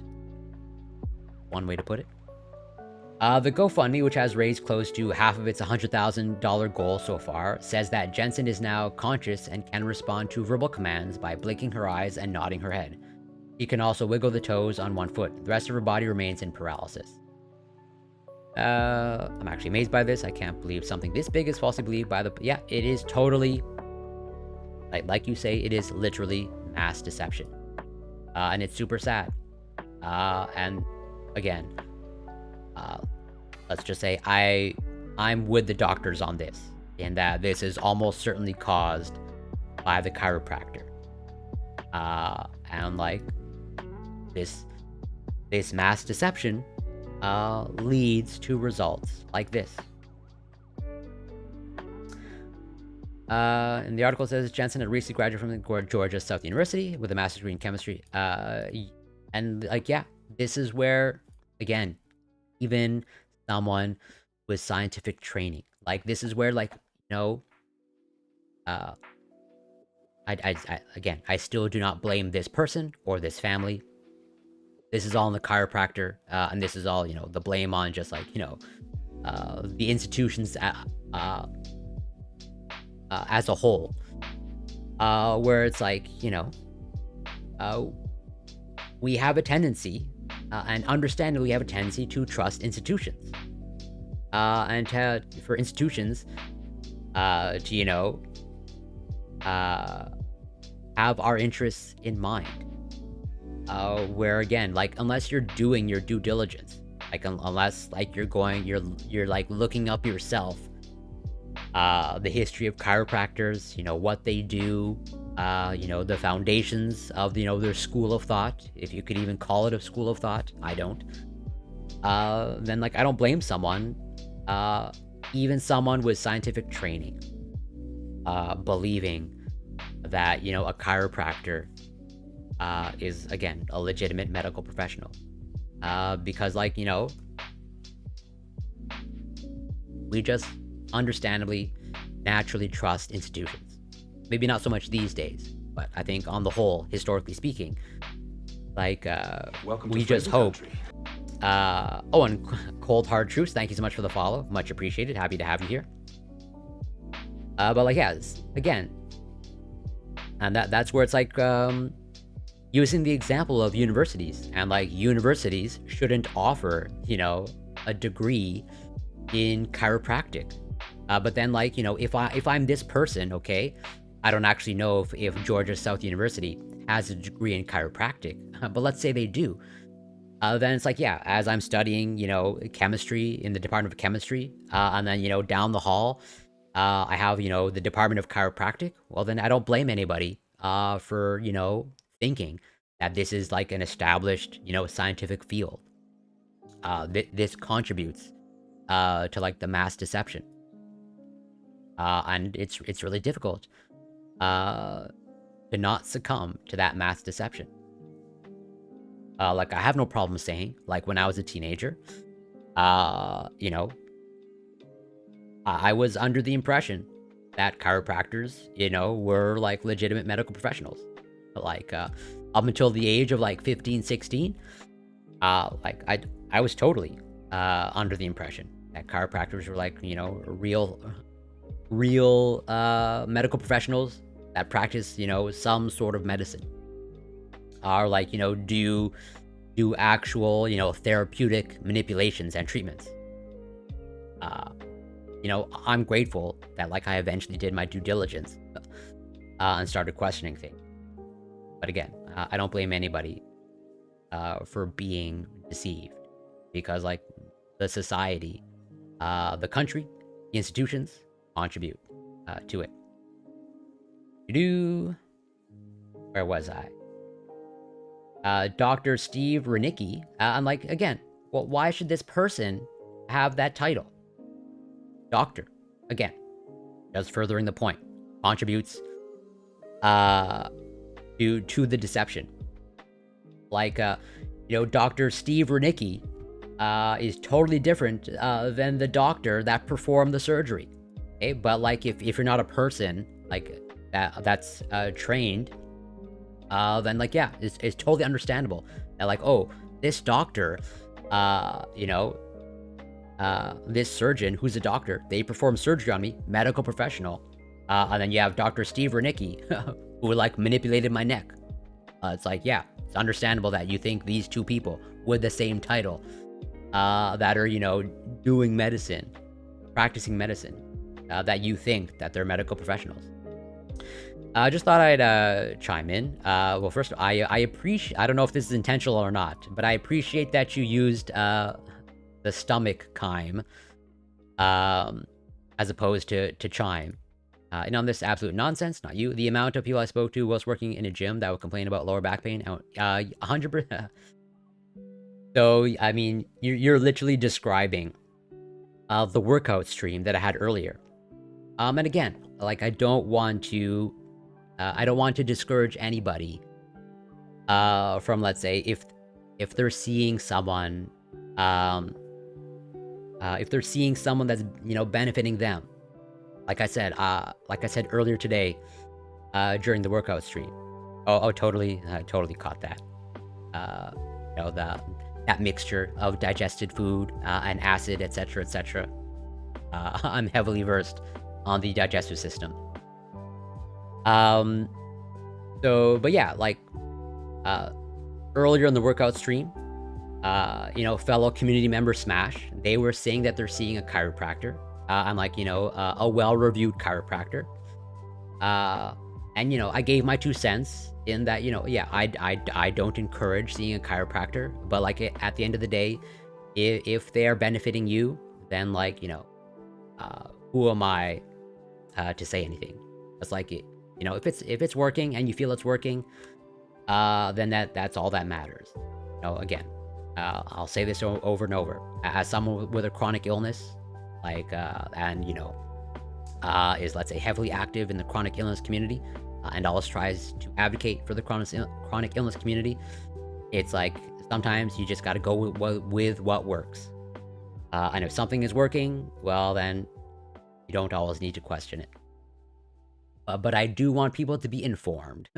At the very least, just know that when you're seeing a chiropractor, like, it is absolutely not a medical professional. And that if you're ever entertaining the idea of seeing a chiropractor, you should be heavily skeptical. And just, if you really want to see a chiropractor, really make sure you do your due diligence on, like, what type of chiropractor you're seeing. Totally. 100%.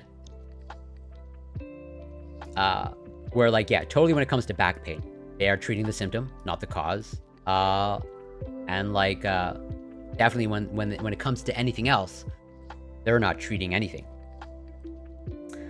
Let's see. Those dissections will often produce symptoms of headache and neck pain, which then drive people to a doctor's office, Renicky said. Once they've gone to the medical doctor or chiropractor, the likelihood is, unfortunately, a stroke will occur. Renicky said he's seen familiar injuries happen after people go to a salon and their neck is manipulated during treatment, although, again, it's very rare. Yeah. And sadly, the gents, well, it's not sad that they graduated, but it's sad that, the fact that their positive life event, their happy life event, was pretty much overtaken by this extremely sad and tragic visit to a chiropractor. As of this writing, there has been no public comment from the chiropractor or the facility where Jensen was allegedly harmed. And again, yeah, sure, this is all alleged, but I'm pretty much on the same page as what the actual doctor said. That the surgeon and all the other doctors agreed that this happened as a direct result of the neck manipulation. And, like, this also contributes to, like, the mass delusion. For sure. This is just like a, cupping. It just seems to get more and more popular over time. Just because, again, there appears to be, like, this snowball effect. Like, oh, celebrities are doing it? Well, if celebrities are doing it, then, like, well, I'm gonna start doing it.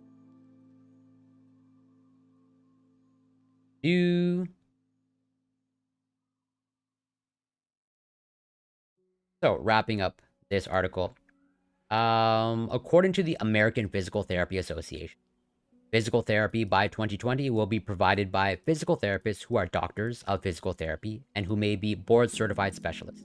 I'm like, yeah, like I said, athletic therapists and physical therapists, they are more, the actual professional that are way more qualified and trained to at least treat your back or do any sort of manipulation on your back.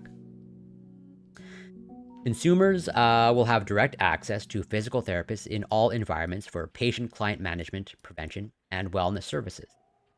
Physical therapists will be practitioners of choice in patients' clients' health networks and will hold all privileges of autonomous practice. Without change leading to proper limitations and a better image for the chiropractic profession, future chiropractors may find it difficult to compete with physical therapists who offer manipulative services. Like, yeah, I think I pretty much said that on stream earlier today, where it's like, any benefit that you get from a chiropractor, you could almost certainly find from a physical therapist, if not even better.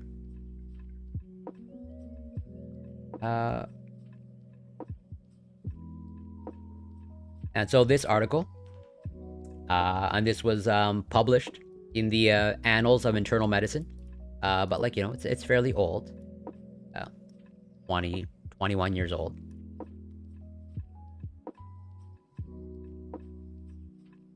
this. So, chiropractic is the largest, most regulated, and best recognized of the professions that have traditionally functioned outside of mainstream medical institutions, and in the new lexicon, have fallen into the category of complementary and alternative medicine. Which is like, yeah, I mean, the fact, I don't even know what alternative med is like. Again, it's just like saying alternative science. Like what does that mean?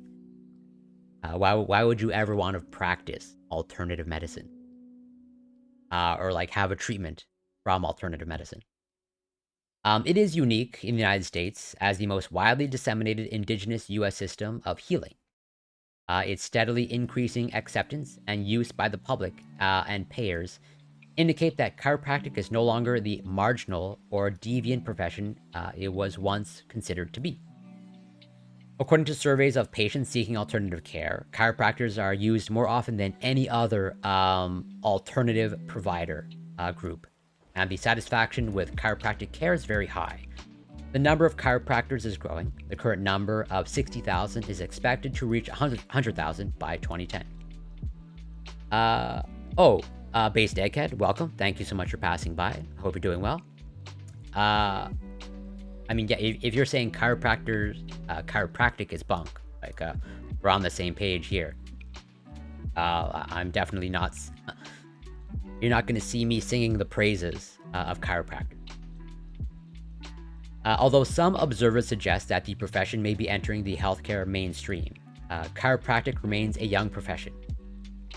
Well, let's just say it remains young as, like, you know, an accredited, I guess, licensed profession. But like we just covered, the actual roots of, you know, chiropractic, it goes back over a century. Well, yeah, just like they're saying here. In 1995, it celebrated its 100th anniversary. Until the mid-1970s, chiropractic was considered to be outside mainstream medicine, often an outcast. And most chiropractors viewed themselves as differing in philosophy and practice from other healthcare practitioners. During the past 2 decades, there has been a marked change in the manner in which chiropractic is viewed, not only by mainstream medical practitioners and instructions, but also by members of the profession itself. Examining the factors that led to this change in attitude and the legitimization of chiropractic as a method of treatment and as a profession, as well as the conflicting emotional discussion that has accompanied these changes, is an interesting and informative exercise in healthcare sociology. The changes in the chiropractic and medical profession are, however, still in the transitional phase, and the acceptance and even the future role of chiropractic in the overall healthcare system remain controversial. And even though we covered some of the history of chiropractic in the last article, I think it's good to get sort of like a different perspective, even though there's going to be some overlap. Chiropractors have designated 18 September 1895 when Daniel David Palmer reportedly gave his first spinal adjustment as the origin of the chiropractic profession. However, spinal manipulation is one of the oldest and most widely practiced healing methods.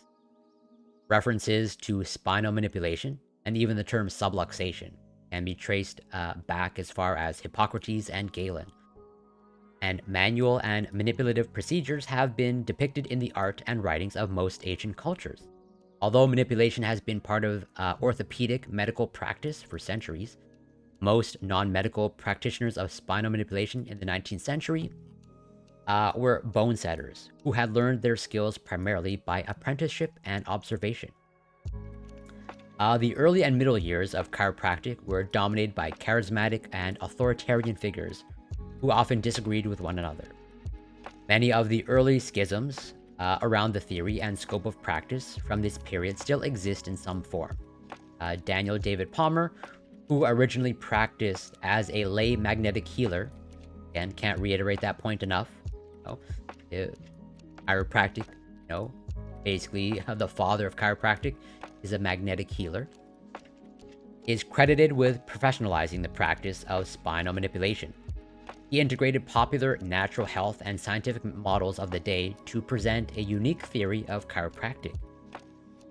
He did this by incorporating the concept of an inherent healing ability of the body, which he named innate intelligence. Again, I think we're getting straight pseudoscience territory. Into concepts drawn from contemporary knowledge about anatomy and physiology.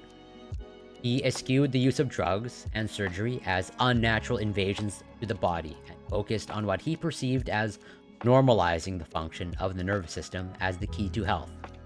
And like, I wonder if, let's say, a chiropractor, practicing today in 2023, do they still kind of have this view, or are they kind of like anti-pharmaceuticals? From the beginning, chiropractors understood that professional self-regulation and independent legal status were crucial to survival. This stormy history of the first century of chiropractic includes many milestones on the march to professionalization, some of which are listed in Table 1. I'm like, yeah, it seems like, during the early days, just as, I think there are some similarities to draw with, chiropractic, and Scientology, where, I think many people, okay, understandably, and, I'm not a proponent of any religion whatsoever, but, Scientology has established itself, at the very least, legally speaking, in the United States, as like a legitimate religion.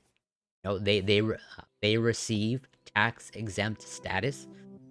You have the Church of Scientology, okay, because like, I think it seems like Scientology itself recognized that they need to kind of like legitimize themselves. And they need to kind of, whereas they kind of need to like professionalize themselves. And thus, Scientology has become institutionalized and more or less like formalized into, a recognized religion.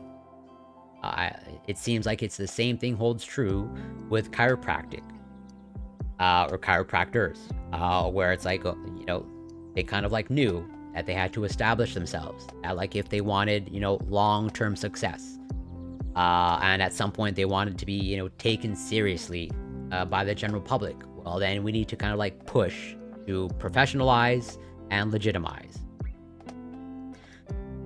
That doesn't surprise me. At least that tracks historically with what they're saying here. Like, don't use drugs. Drugs are the unnatural invasions to the body. What is like the most unnatural thing, I guess, to a chiropractor would be to like, inject yourself with a vaccine. Let's see. Although chiropractic originated in the United States, the primary training ground and theoretical inspirational source for chiropractors, it took less than 10 years for chiropractors to immigrate and begin practice in other countries. In 1923, the province of Alberta in Canada became the first jurisdiction to license chiropractic outside of the United States. In 1939, the canton of Zurich, Switzerland, was the first to license the profession outside of North America. Today, chiropractors are licensed and regulated in many countries throughout the world, and are permitted to practice in most countries pursuant to general law. Chiropractors, they're essentially established in Canada. I'm curious to check. Are chiropractors covered by Canadian health insurance?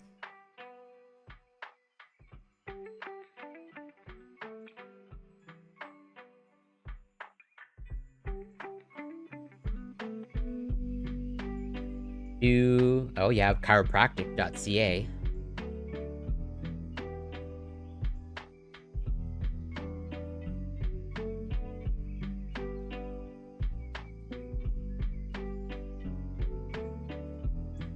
Chiropractic care is covered extensively by third-party payers. Okay, so it does not look like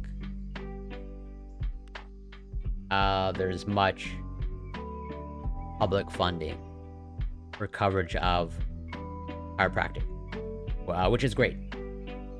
I definitely don't want it to be covered. In my mind, this is a waste of money. There are some publicly funded programs that cover chiropractic services for the general public, or yes. Okay. Cool.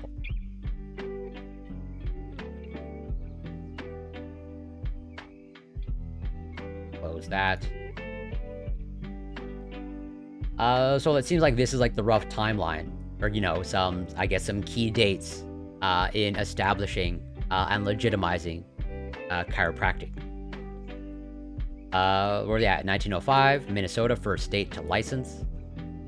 California recognizes it. The U.S. Council of State Chiropractic Examiners is established with a mandate to provide unified standards for licensure. Okay. Yeah. You have, you have institutions devoted to education and research.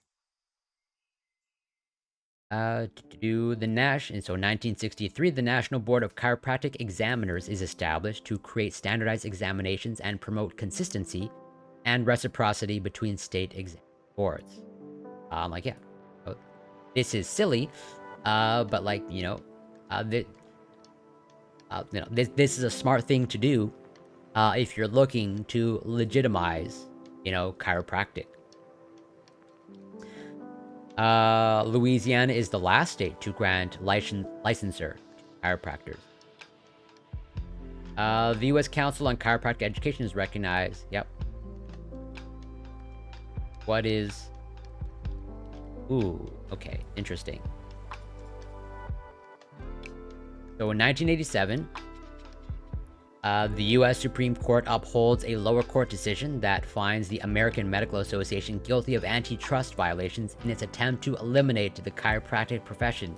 Interesting. I was not aware of this.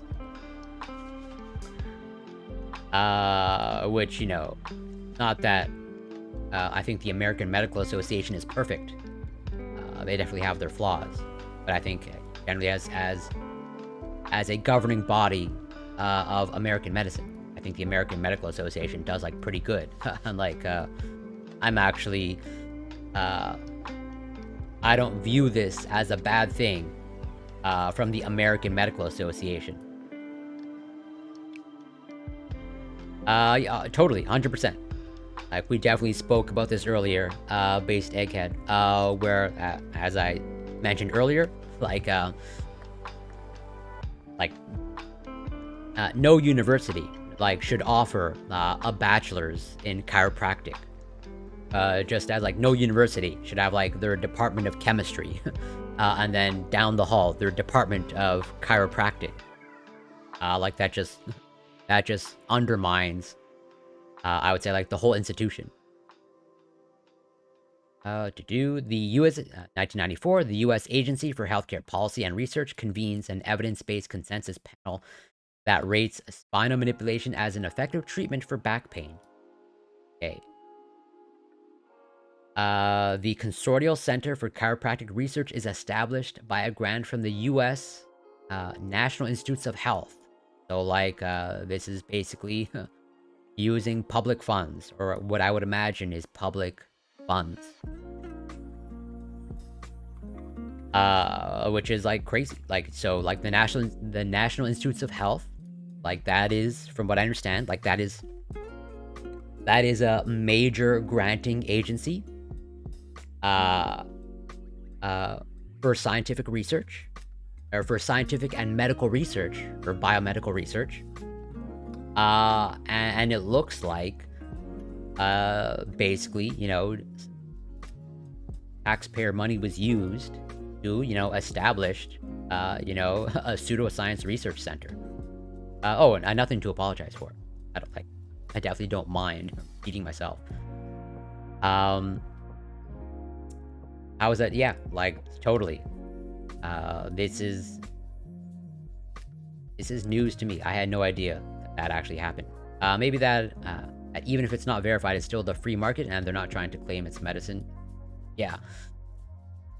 But this is crazy. To me, this is pretty crazy. Where, I don't know. It's to me, this is one of one of the reasons why, like, I'm definitely not the most free market person. Just because, like, I don't think ideas like chiropractic like should be able to get like market share. Uh, like, I don't mind, you know, at least at a practical level, I don't mind the American Medical Association like trying to push out chiropractic. Because, like, yeah, as you said, like, not only is chiropractic just, like, not medicine, as I just showed earlier, like, it seems like it can cause harm, severe harm, to that girl, who now appears to be paralyzed. Yeah, for definitely, I can talk all day and night about supplements. Sure.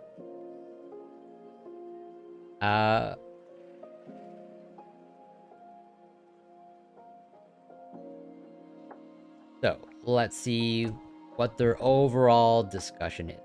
Okay, yeah, okay. Actually, this is probably like the most, at least to me, one of the more interesting parts. So yeah. So, like, I understand what you're saying, and, like, it's not like I heavily disagree, but let's just say, you're gonna find, let's say, if you know Scott from Fabian Liberty, if ever you're advocating for any sort of regulated market, then I think they would argue that philosophically, you are not, capitalist. But that's their opinion, not necessarily mine. You know, yeah, at least for some, hardcore capitalists, like, it's kind of like an all or nothing thing, or like a binary. It's like, it's either, absolute free market, like, basically if there's any sort of regulation, it's not free market, and thus it's not capitalist. So chiropractors direct spinal manipulation to a dysfunctional joint lesion known as a subluxation. This is characterized as a form of joint strain or sprain with clinically associated hypomobility, malalignment, local and referred pain, inflammation, and muscle tension. Subluxation in the chiropractic context primarily connotes a functional and not necessarily an anatomic entity. At least 5 mechanical and neurologic mechanisms have been proposed. Yeah, fair. But like I said, I'm not making that argument. But, funnily enough, Scott from Fabian Liberty might make that no true Scotsman argument. Coincidentally, their name's Scott. Chiropractic theory has held that subluxation and manipulation can have important physiologic effects. Which, again, like this, saying it over and over, but this further contributes to, like, the mass deception, saying, like, chiropractic theory. I'm highly confident that there is no actual theory behind, chiropractic theory. It's chiropractic hypothesis. It's not subluxation theory, it's subluxation hypothesis. But yeah, chiropractic theory has held that subluxation and manipulation can have important physiologic effects. Increased range of joint motion, changes in facet joint kinematics, increased pain tolerance, increased muscle strength, attenuation of alpha motoneuron activity, enhanced proprioceptive behavior, and changes in beta endorphins and substance P. A biomechanical picture of manipulation is beginning to emerge from studies on the forces involved and the resultant kinetics and kinematics. So, risks of spinal adjustments and manipulations. The topic of complications from spinal manipulation has been controversial. Non-serious side effects of manipulation may consist of localized discomfort, headache, or fatigue that resolves within 24 to 48 hours. The more serious reported complications are the quada equina syndrome from lumbar manipulation and cerebrovascular artery dissection from cervical manipulation. I don't know. I've never heard of this. Quada Equina syndrome. I'm curious now.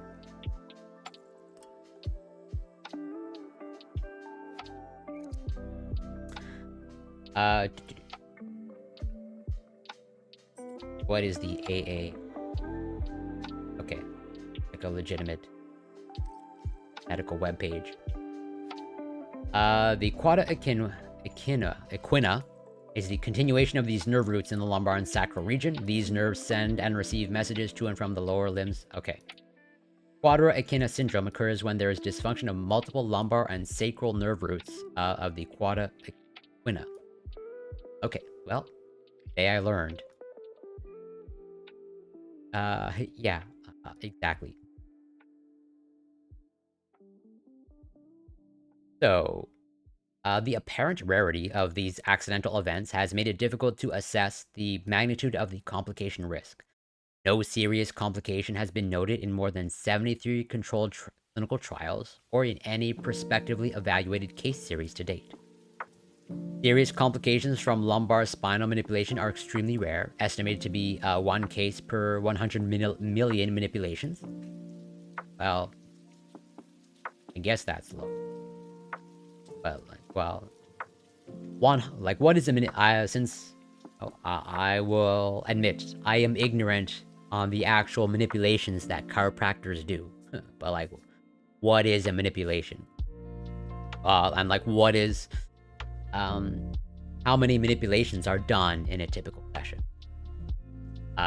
Because, like, if there's, like, you know, whatever, 1,000 manipulations per session,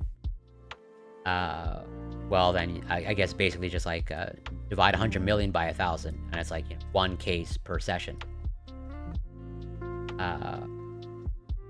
Which, 100 million divided by 1,000, that's, like, whatever, a million? No, 100,000.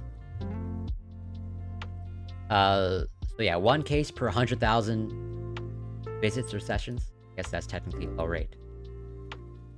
For cervical manipulation, the risk of a cerebrovascular accident has been calculated by various authors to range from 1 in 400,000 to between 3 and 6 per 10 million manipulations. The figures have been primarily based on retrospectively collected single case reports and unsubstantiated practitioner surveys. One retrospective cohort study examined the incidence of cerebrovascular accidents after manipulation. It covered the experience of 99% of the practicing chiropractors in Denmark from 1978 to 1988, 10-year period. During this 10-year period, 5 cases and 1 death were identified. I guess that's low. I mean, you know, 1 death.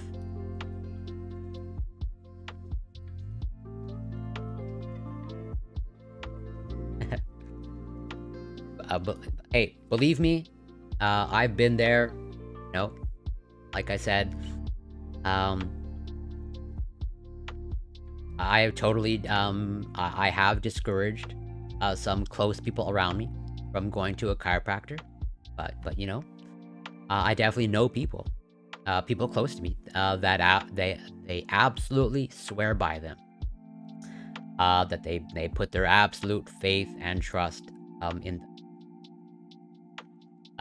Which, you know, like I said,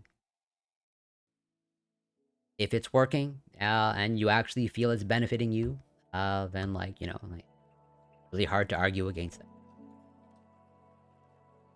Other than, like, you know, I really think you can do better, with, you know, an athletic therapist or physical therapist.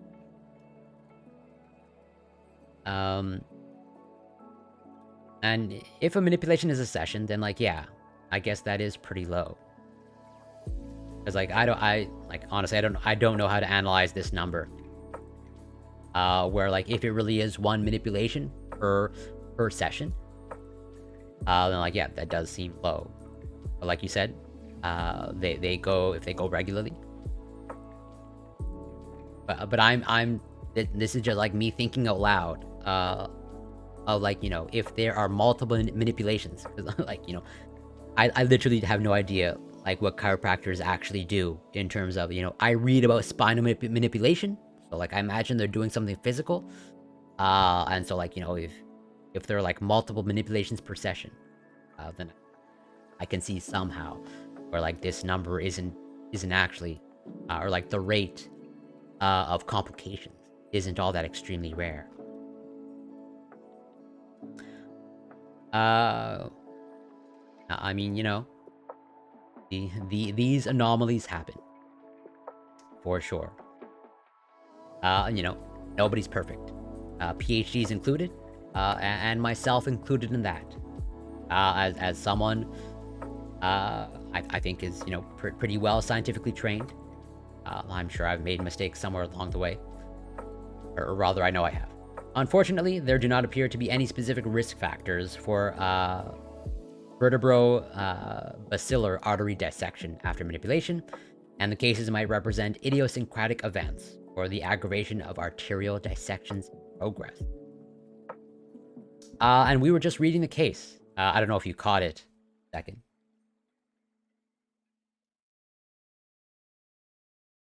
But we were reading about the sad case of this person here, where, you know, it seems like this person was paralyzed after a visit to a chiropractor. Okay. And it seems like the doctors that performed the surgery, they agreed that, you know, it was basically the direct result of the neck manipulation done by the chiropractor. And this person, okay, they had just recently graduated from Georgia Southern University with a master's degree in chemistry and biology. Right, so like they were, you know, very well scientifically trained, and they still went to see pretty much, you know, a pseudoscience practitioner. And like I said earlier, I absolutely do not blame this person or this family for going to see a chiropractor, because like to me, this is kind of like an institutional problem. Like I said, universities should not be offering, you know, a degree in chiropractic, and the fact that they do, you know, legitimizes it, and, you know, makes people like this believe that they are seeing legitimate medical professionals or healthcare professionals, and they're not. So the future, and this is the future when this article was published in 2002, I believe it was. Yeah, 2002, in the Annals of Internal Medicine, a medical journal. Significant challenges for conducting high-quality studies in the chiropractic profession continue to exist, but this is changing. The U.S. Health Resources and Services Administration's chiropractic demonstration program was the first federal effort to facilitate collaborative research between chiropractic and medical institutions in 1994, and it continues to sponsor annual conferences designed to set research agenda. In 1997, the National Center for Complementary and Alternative Medicine initiated a research center. And like, you know, again, this is part of the problem of like, why would you ever allow, you know, the establishment, you know, of a research center devoted to alternative medicine? Like, again, I don't know what that means. Like, you're either practicing medicine or you're not. Just as, you know, you're either conducting science or you're not. And again, this just further contributes to, like, legitimizing the overall field or discipline. The Consortial Center for Chiropractic Research at Palmer College of Chiropractic in Davenport, Iowa. It represents a collaboration of 6 chiropractic colleges and 4 state-supported universities. Right, so, like, again, like, you have state support for these institutions, for these colleges. And so, like, yeah, again, it further legitimizes it. Chiropractic has survived, and it has begun to embrace the values and behaviors of a mainstream health profession. That's pretty arguable. Okay. In the past few decades, chiropractic has strengthened its educational system, initiated research that has validated spinal manipulation, increased its market share of satisfied patients, initiated collaborations with other disciplines in practice, research, and professional settings, and effectively used political, legislative, and legal measures to secure a role. Nevertheless, significant attitudinal and structural barriers to mainstream status will still hinder chiropractic, and the advances of recent years may not be enough to ensure continuing progress in this direction. Chiropractic still maintains some vestiges of an alternative healthcare profession in image, attitude, and practice. The profession has not resolved questions of professional and social identity, and it has not come to a consensus on the implications of integration into mainstream healthcare delivery systems and processes. In today's dynamic healthcare milieu, chiropractic stands at the crossroads of mainstream and alternative medicine. Its future role will probably be determined by its commitment to interdisciplinary cooperation and science-based practice. Like I mentioned earlier, it does seem like, chiropractic is trying to pivot, really trying to get into the mainstream, kind of trying to shed and get rid of its pseudoscience reputation and roots, where it's at the very least, it seems like they recognize all the BS that was at its foundation, and now they're attempting to go in a scientific direction. But then if they're trying to go into a scientific direction, I don't know what distinguishes them from, like I said, athletic therapists or physical therapists, or, occupational therapists, whatever. But who is this? So it looks like,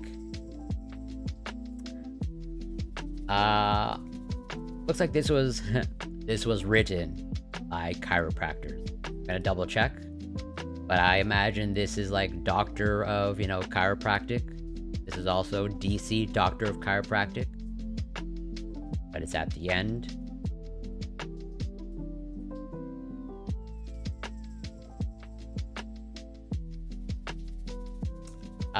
Okay, yeah.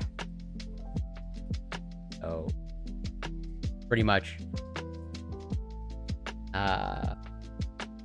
as I suspected. So, William C. Meeker, DC, MPH. So they work at the Palmer Center for Chiropractic Research. So, this article was written by chiropractors. So, I would say this last paragraph here, I would say tracks with, let's say, the tone that they want to set. Hey, don't, we're not pseudoscientific anymore. Take us, the authors, seriously. Show me the money. Oh, wow. Thank you so much for the sub. Super appreciated. Yeah, grateful for the support.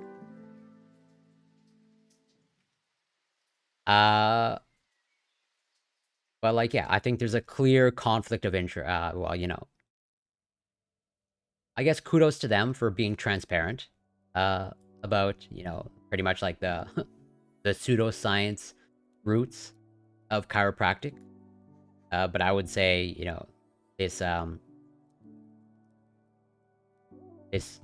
this optimistic concluding paragraph, I think is problematic. That's what I think. Even as I read this, I think I said that's questionable, and I still stand by that. Or I stand by even more now, knowing that this was written by a set of chiropractors, where it's it has begun to embrace the values and behaviors of a mainstream health profession. I heavily dispute that. And I'm actually even surprised that this was accepted by publication, for publication biomedical journal, the Annals of Internal Medicine. That's pretty surprising.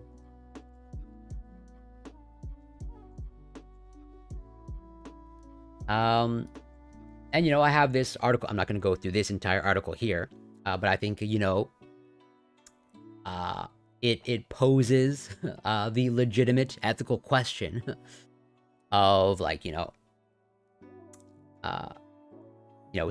should you subject a child to chiropractic care? That's literally in the title. The pediatric chiropractic care, the subluxation question and referral risk. Where again, many people probably most people, majority of people, aren't aware that chiropractic is, essentially pseudoscience. And so, some parents might look to have their child treated by a chiropractor. And even some medical professionals, I think, can also fall prey to the deception in thinking that chiropractors are legitimate medical professionals. And so, some actual medical professionals might mistakenly refer a patient to a chiropractor. But yeah, I'm just going to read the abstract. But, I would say the conclusion or, the closing statement, pretty explicit. And I would say, in my opinion, the correct position to have. Chiropractors commonly treat children. Well, I know that's your position.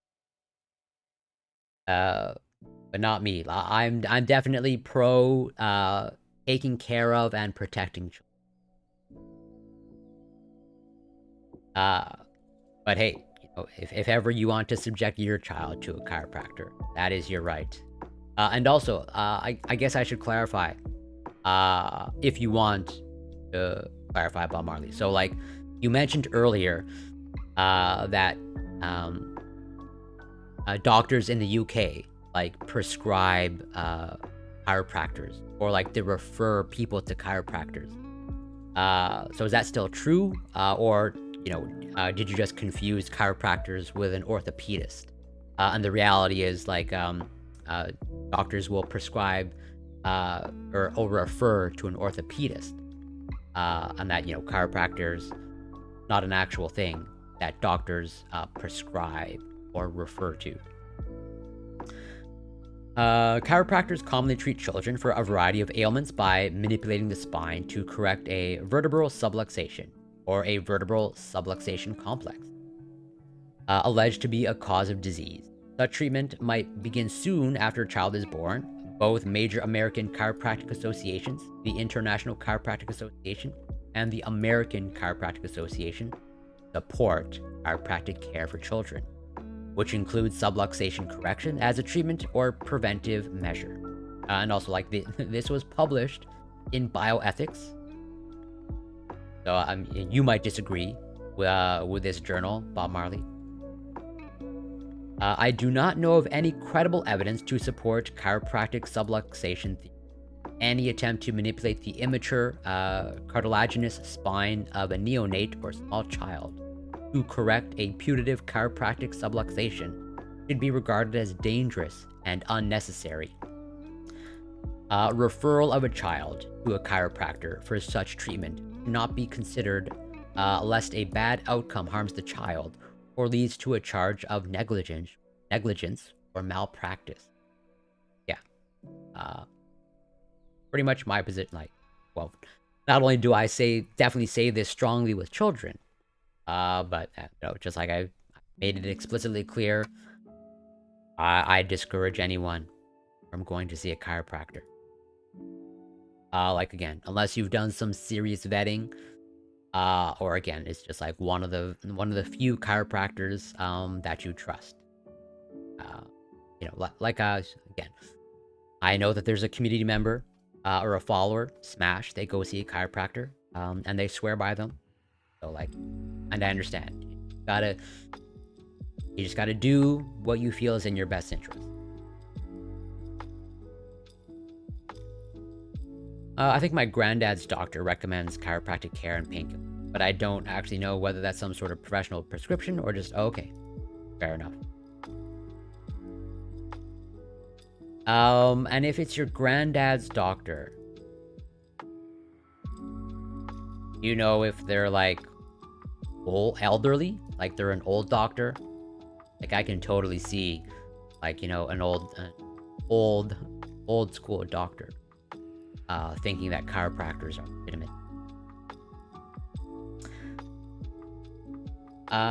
So yeah, and you know, adverse effects of spinal manipulation, a systematic review. And this is published in the Journal of the Royal Society of Medicine, which I believe, probably look it up.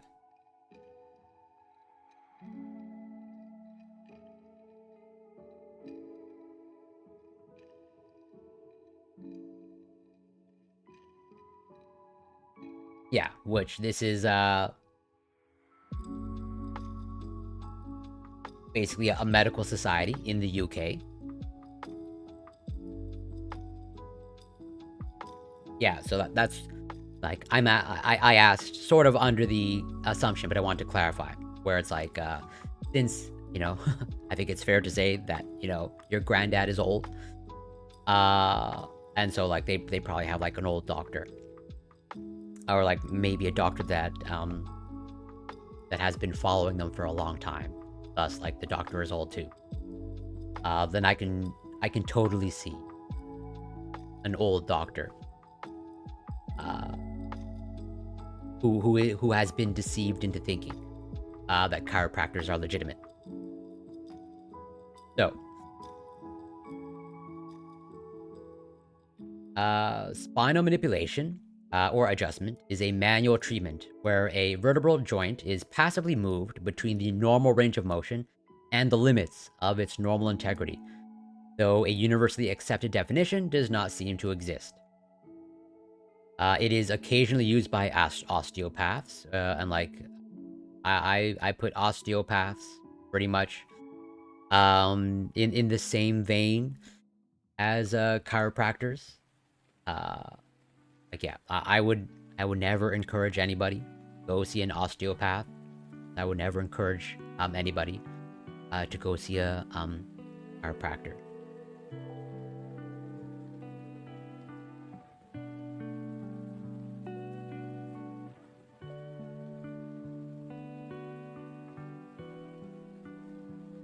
Like again, it's amazing to me that osteopaths, like, are, I think for most people or majority of people, like they are viewed as legitimate medical professionals, and osteopaths like do receive like medical training. And osteopaths, like I do believe, they also have prescribing power in the United States, which is wild to me. Where again, like I don't know how this field, or this field and this discipline, just as chiropractic has legitimized itself, it is wild to me that also like osteopathy has also legitimized itself. But yeah, it is occasionally used by osteopaths, physiotherapists, and physicians, and is the hallmark treatment of chiropractors. Oh yeah, and 100%. Continuing education, super critical. Practically all chiropractors use spinal manipulation regularly to treat low back pain and other musculoskeletal pain. It often involves a high-velocity thrust, a technique in which the joints are adjusted rapidly, often accompanied by popping sounds. Again, I've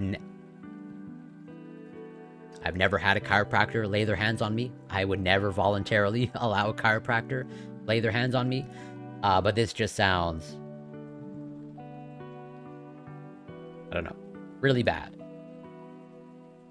Like I don't know why anybody would allow themselves to be subjected to this type. especially subject themselves to this type of treatment under thinking that it's beneficial. This results in transient stretching of joint capsules, which, according to chiropractic belief, okay, this is critical. According to chiropractic belief, resets the position of the spinal cord and nerves. I would potentially take that. Absolutely. Like, I'm actually all for all in good fun blood sports debates. That I have no problem with. It's the blood sports on serious issues that I take issue with.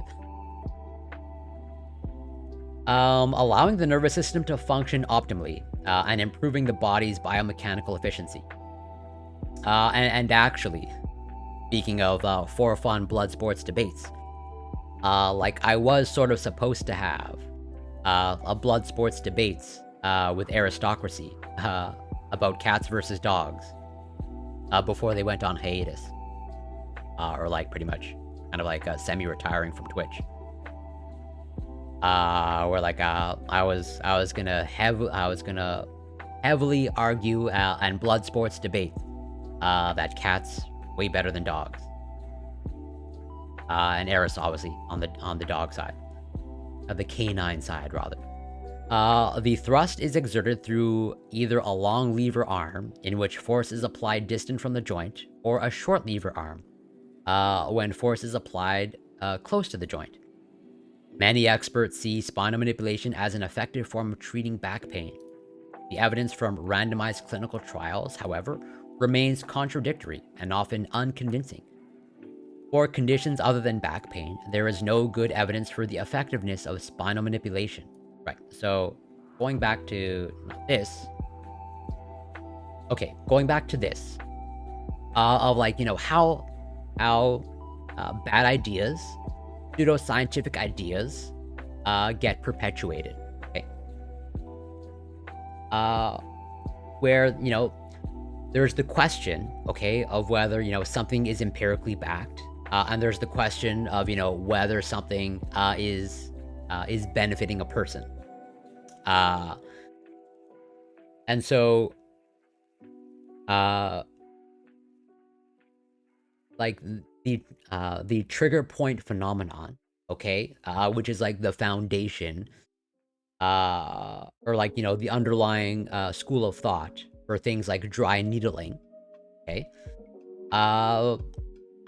and people that undergo dry needling, or even things like cupping, okay, like this ridiculous practice here, like they will report, okay, reductions in pain, okay, they will self-report, benefits, okay, but that does not legitimize or provide evidence for the underlying school of thought for what this practice is doing. Also, at the same time, it's hard to distinguish, whether this is a placebo effect or not, or there's actually something physiological going on that's beneficial. Where like people continually undergo these things, these ridiculous things like cupping and dry needling, because like they are reporting reductions in pain, okay, but that doesn't mean, okay, that again the underlying hypothesis of cupping it is true. The same thing holds true here when it comes to let's say back pain, or like chiropractic manipulations for back pain, where it's like, yeah, okay, I can see that if you have a chiropractor messing around in your back and doing whatever ridiculous practice, that for some people, maybe most people, it will benefit, or it will result in reductions in back pain. But that doesn't mean, okay, like it's a separate question as to whether, the underlying hypothesis of chiropractic is true, you may very well get like the exact same effect from like a massage. But again, that doesn't mean the whole subluxation hypothesis, or complex subluxation hypothesis is true. That is a separate question. I define it as when you take a decisive position, defend it aggressively, so not necessarily bad. Well, it's, maybe the discrepancy might be in how we're using aggressive. When I think of blood sports, when it comes to debating, like I think of shouting, maybe some ad hom attacks, but more in the vein of shouting and using like rhetoric. So that's what, at least, and maybe we'll disagree there, where like I think that type of, let's say, debate style, like, not good for serious issues. But I definitely know people love even shouting and ad homs when talking about serious issues. But I'm just saying that's not for me. I've not kept up with it, but wasn't there some evidence that acupuncture possibly showed some small benefit? Okay. That is an excellent question. And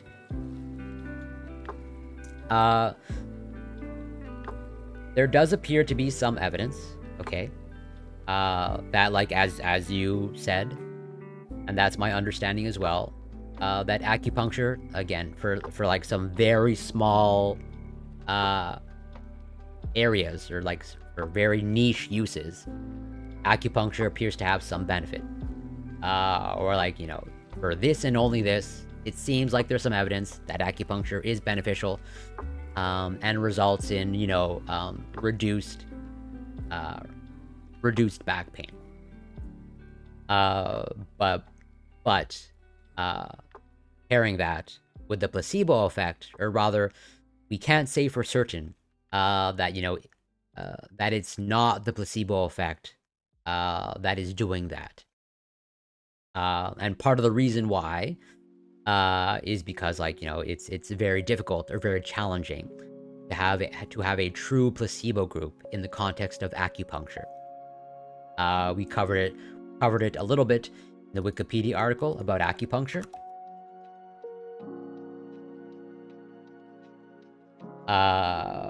Where efficacy, sham acupuncture and research. Like, how do you design an appropriate control or placebo for acupuncture? They talk about it a little bit in terms of, using fake needles, or, inserting the needles into, like, the wrong places according to, whatever acupuncture school of thought. But, like, yeah, basically, there does appear to be some benefit of acupuncture for some pain conditions. Like, I think they explicitly mentioned shoulder pain and back pain here, if I remember correctly.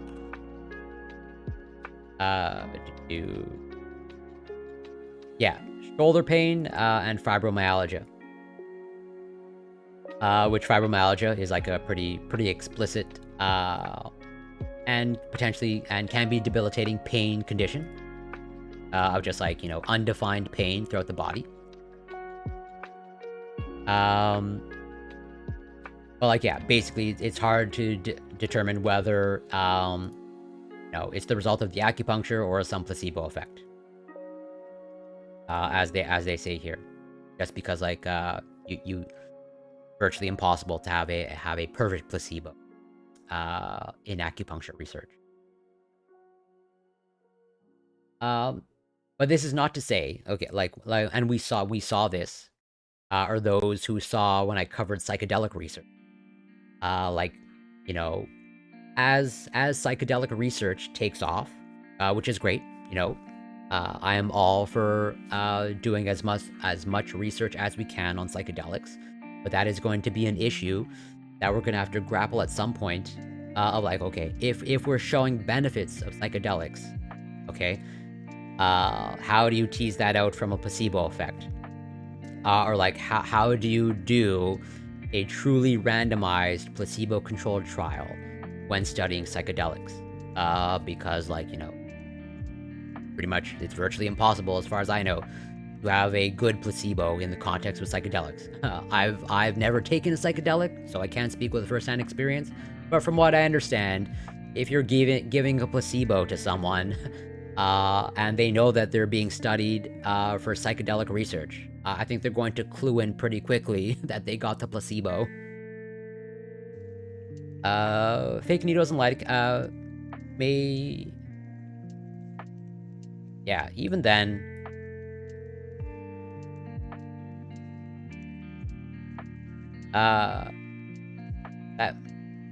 trying to think.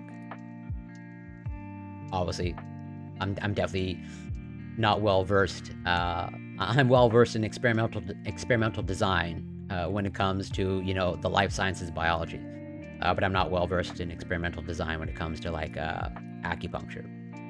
But on paper, this does seem feasible. But even the fact that you're applying something, that's a variable also at play, because you'd have to do the lidocaine with the actual treatment group in the actual, you know, real acupuncture. Otherwise, like, if you introduce the lidocaine, they're going to be asking, like, why are you applying lidocaine before inserting the needles? It might even be something as dumb as acute nerve stimulation or inflicting pain at the site at some... and here is where, okay, I've never had an acupuncture session, so I have absolutely no idea how actually painful it is. From what I understand from the people that I know that have undergone an acupuncture session, it's not overly painful.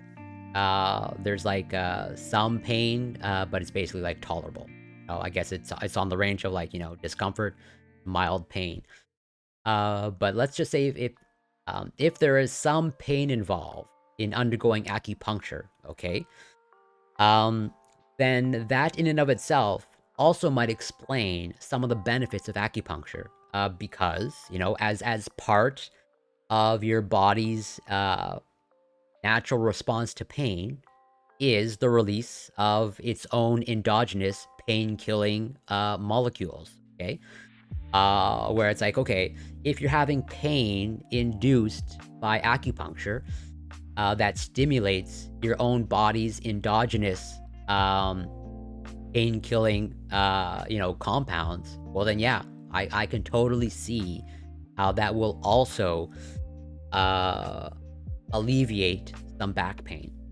Kind of like, you know, to relieve your back pain, you just go and, you know, voluntarily burn yourself, so that, you know, you basically subject yourself to extreme pain, so that your body upregulates its endogenous opioids, basically. And that will, you know, that might have some indirect beneficial effects on your back pain.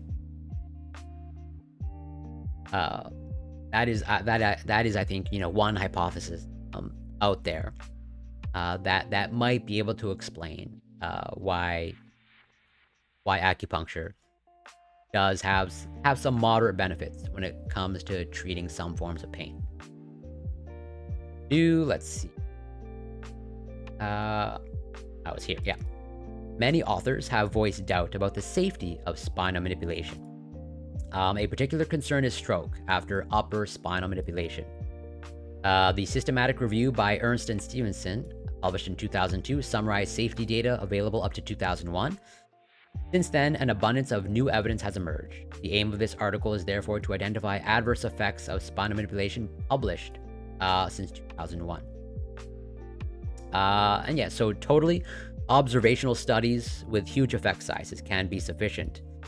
But that is definitely going to be a challenge when it comes, you know, if that is, let's say, the bar that has to be overcome. Okay, yeah, fair. Sorry. You weren't saying this when it comes to what I was saying about psychedelics. Yeah, that's totally fair. Shouting and rhetoric aren't... I totally agree. They aren't inherently bad. Like, I would totally will fully admit. it is my preference to not shout and use rhetoric when debating topics. That is totally my personal preference. And yeah, it's definitely not inherently bad. So, yeah. The overall summary. The case reports confirm previous reports associating upper spinal manipulation with a range of complications. So tables 1 and 2. I'm like, yeah, it could just be that, you know, I'm not man enough to debate with blood sports. I just prefer conversation. That is, okay, can I not sync?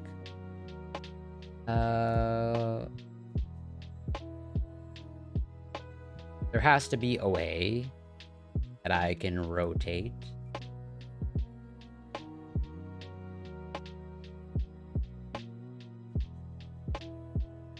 I'm pretty sure.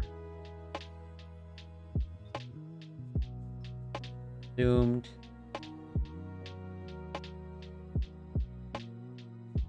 Well. Yeah, since this is going to... you have to tilt your head sideways to view the tables. Since I don't know why this... I'm pretty sure at one point, this software had a rotation feature. But whatever. The table is summarized in the discussion. But basically, yeah, Table 1, case reports of adverse events after spinal manipulation administered by chiropractors. 1, and they go through kind of like, you know, how basically, the likelihood of causation. You know, the spectrum. Is this likely? Are they absolutely certain? Or high degree of confidence? No,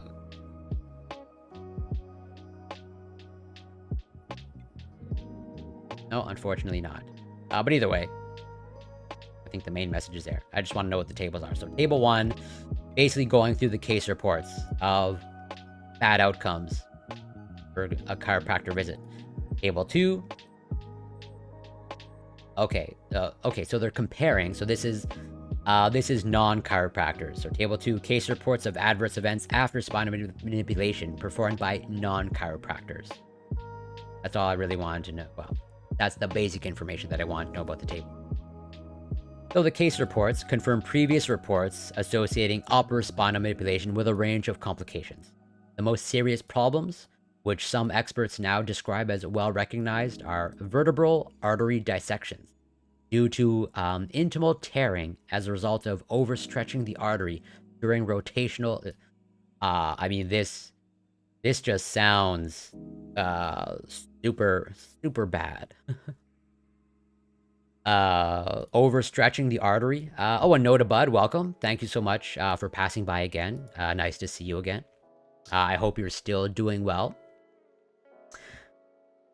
This study, for the past couple hours, we've been looking into chiropractors or chiropractic and the practice of chiropractic, and me trying to make the case that you shouldn't take chiropractors seriously, and that I personally put them in the realm of pseudoscience, and I'm trying to make the case that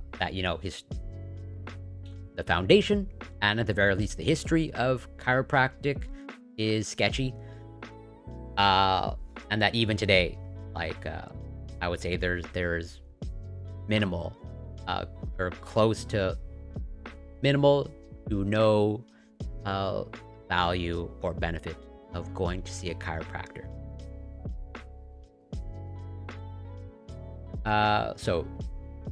But just describing this complication of rotational manipulation sounds really bad.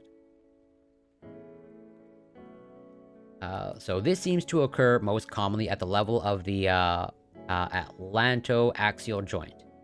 Intimal injury can be followed by intramural bleeding or pseudoaneurysm formation. which can result in thrombosis, embolism, or arterial spasm. So yeah, thrombosis, embolism, basically blood clots. I fell off my longboard. I hurt my rib cage terrible. I went to the hospital. They told me to stay in bed for a few days. I went to the chiropractor 3 days later, and he popped a single rib of mine for instant relief. I mean, like I said earlier, if something is working for you, then like I can't like argue against that. All I would say, like, you know, I'm definitely happy it worked out for you. Like regardless, like I don't want anyone in pain. I don't want anyone to suffer. I just want people to be kind of informed of like who they're going to see when they're going to see a chiropractor. And that a chiropractor, you know, basically like not a medical professional or healthcare professional. The retrospective case series confirmed that spinal manipulation is associated with risks such as vascular accidents and non-vascular complications. Such adverse effects are being reported from several countries and often have serious consequences. The therapists involved are mostly chiropractors. This predominance is probably due to the fact that these therapists use spinal manipulation more frequently than other practitioners. Most of the incidents reported in case series or surveys had not been previously reported, indicating that underreporting may frequently be. Yeah, so, and that's where it's like, I totally understand that scenario. Like again, as someone from the chronic illness community, you know, when medical intervention has failed you, or like, you know, you've tried everything, then you just gotta, in times of desperation, which totally in the chronic illness community, that is a thing, where it's very often, you know, medical doctors don't have all the answers.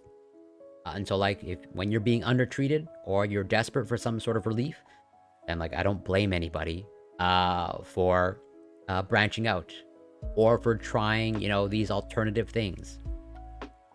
Like I totally get it. And as I said earlier, multiple times, like I don't blame anybody for going to see a chiropractor for multiple reasons. One is that, you know, our society, our institutions have legitimized it, which I think is overall a bad thing, but that's a different discussion. And also at the same time, okay, like when people are desperate, or when people are just like searching for answers or relief, then, you know, they are willing to try just about anything. I can totally empathize with that situation. The two prospective case series corroborate the results from several earlier investigations, showing that mild to moderate adverse effects occur in a large proportion of patients receiving spinal manipulation. You know, the best example that I have for myself, okay, and the lengths that I'm willing to go for relief of my own condition, where again, you know, I've been clear that I have Crohn's disease, and I've had it for a long time, over 2 decades now, and you know, unfortunately, it has for multiple times it has been very difficult to treat. You know, I have a case that's more on the severe side, and each time, okay, that, you know, my disease has essentially flared up, and I've had like multiple severe flares in the past, you know, resulting in hospitalization and, you know, intensive medical intervention.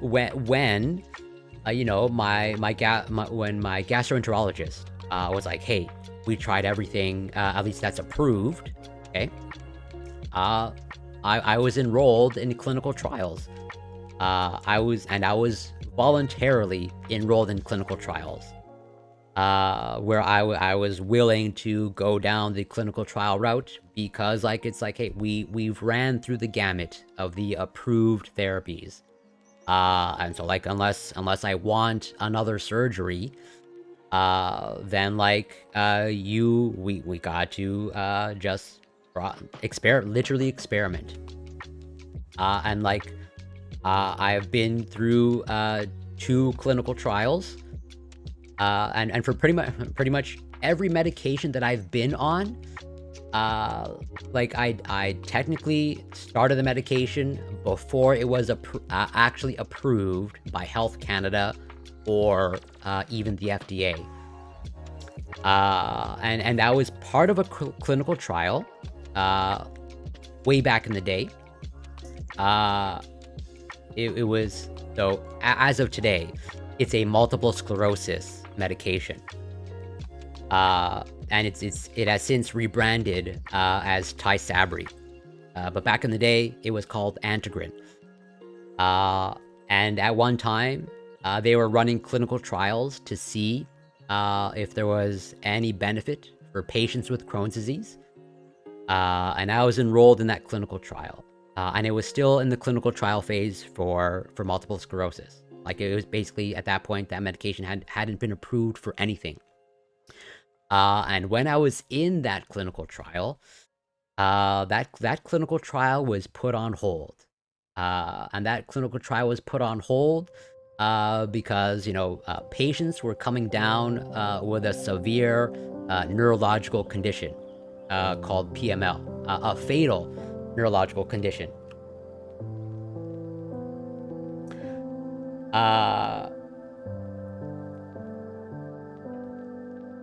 Where, yeah, this goes back to 2006,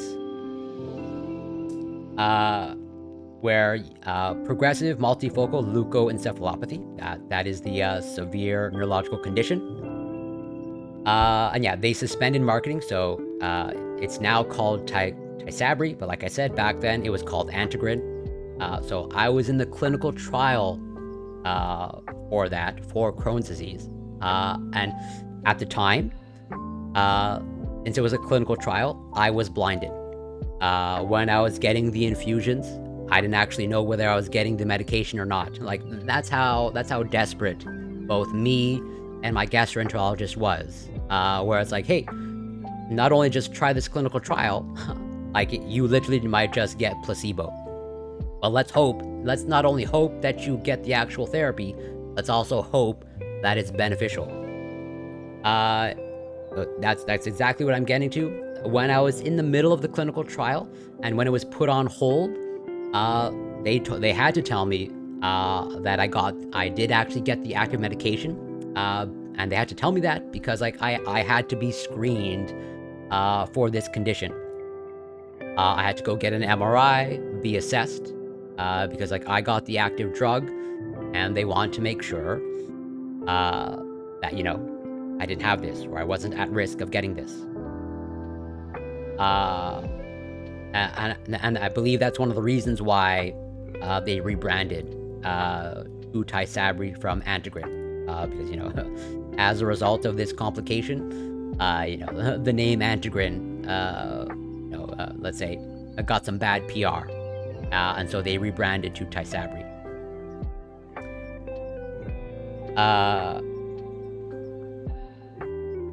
And, like, yeah, like, this goes back a long time. This is back in this is before 2006.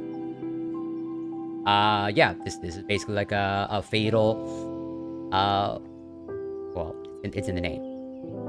Progressive, basically progressive, kind of like sort of neurodegenerative brain condition. But I mean, it was an exceptionally rare condition.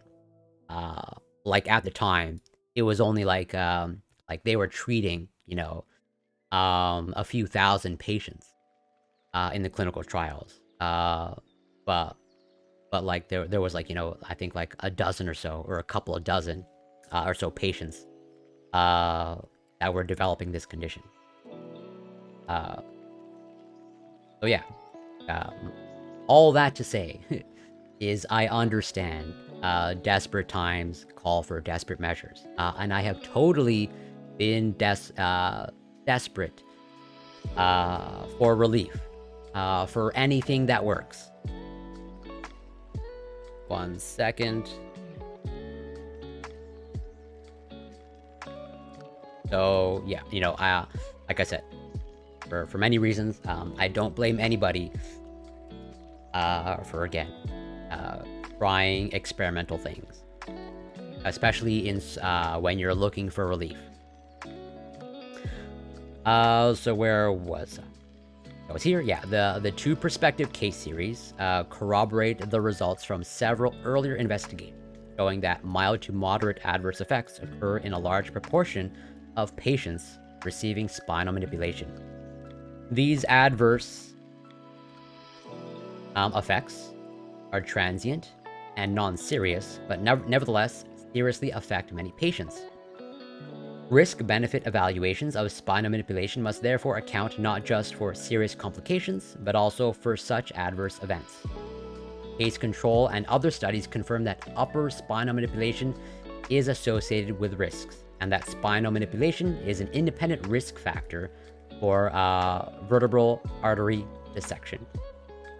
Many chiropractors insist that a causal link is questionable or unlikely, as the early signs of arterial dissections include neck pain, which could be the reason for a patient to consult a chiropractor. Therefore, these possible associations could be false. Smith et al. Tried to account for this particular confounder and still found spinal manipulation to be a risk factor. The 3 surveys disclose more complications. They suggest that many therapists are now becoming aware of the risks of spinal manipulation. 2 of the surveys also confirm that underreporting frequently close to 100%. 30K Canadian. Well, so like totally again, as someone who has been in the healthcare system as a patient for decades and decades, starting at the age of 11, I'm definitely aware of the data of medical errors, and how medical errors, there is a body count associated with medical errors, accidents, and medical errors even just associated with, sleep-deprived physicians, right? Just like silly things like that, that can, hypothetically speaking, we know the answer on how to solve these problems, how to not have sleep-deprived healthcare workers, including nurses and doctors. But also at the same time, well, first of all, I think it's fair to say there are much fewer chiropractors, and I don't know for sure. This is just me thinking out loud. But I think chiropractors, on the whole, don't interact as much with patients, or rather, like, they have a smaller volume of patients. Given the fact that, chiropractic is not covered by our public healthcare system. And also at the same time, like, I don't know that the data that we are tracking the data well when it comes to chiropractic. Basically, I don't think chiropractic is put under the same microscope or magnifying glass as medical doctors. And as Based Egghead correctly points out, there are people, and we just went through the case earlier, of someone becoming paralyzed from a visit to a chiropractor. So, like, it may very well be well, first of all, I think it's also fair to say that the ability of a chiropractor to kill you through an accident should be minimal, just because, like, they are limited in what they can do, right? As in, like, chiropractors, they have no prescribing power. They can't do any sort of surgical operation on you, right? At least as far as I know. that would be highly illegal. And so, like, let's just say, even if there's one case of a person dying from a chiropractor, like, I would say, like, that is even more alarming, because, like, you know, they should only be manipulating, you know, so much on you. But believe me, I totally take your point, that the handwriting of doctors is abysmal. And the fact that, you know, doctors even today are writing out prescriptions is like just crazy and wild to me. In this day and age, like, prescriptions like should be typed out. I don't know why any doctor would write something on a prescription pad in handwriting. Let's see. Yeah, 100%. Like, believe me, I know how much in shambles certain aspects of Canadian healthcare is. And again, don't even get me started on, you know, electronic medical records, and how poorly implemented electronic medical records are done in Canada, or at least in my province, Quebec.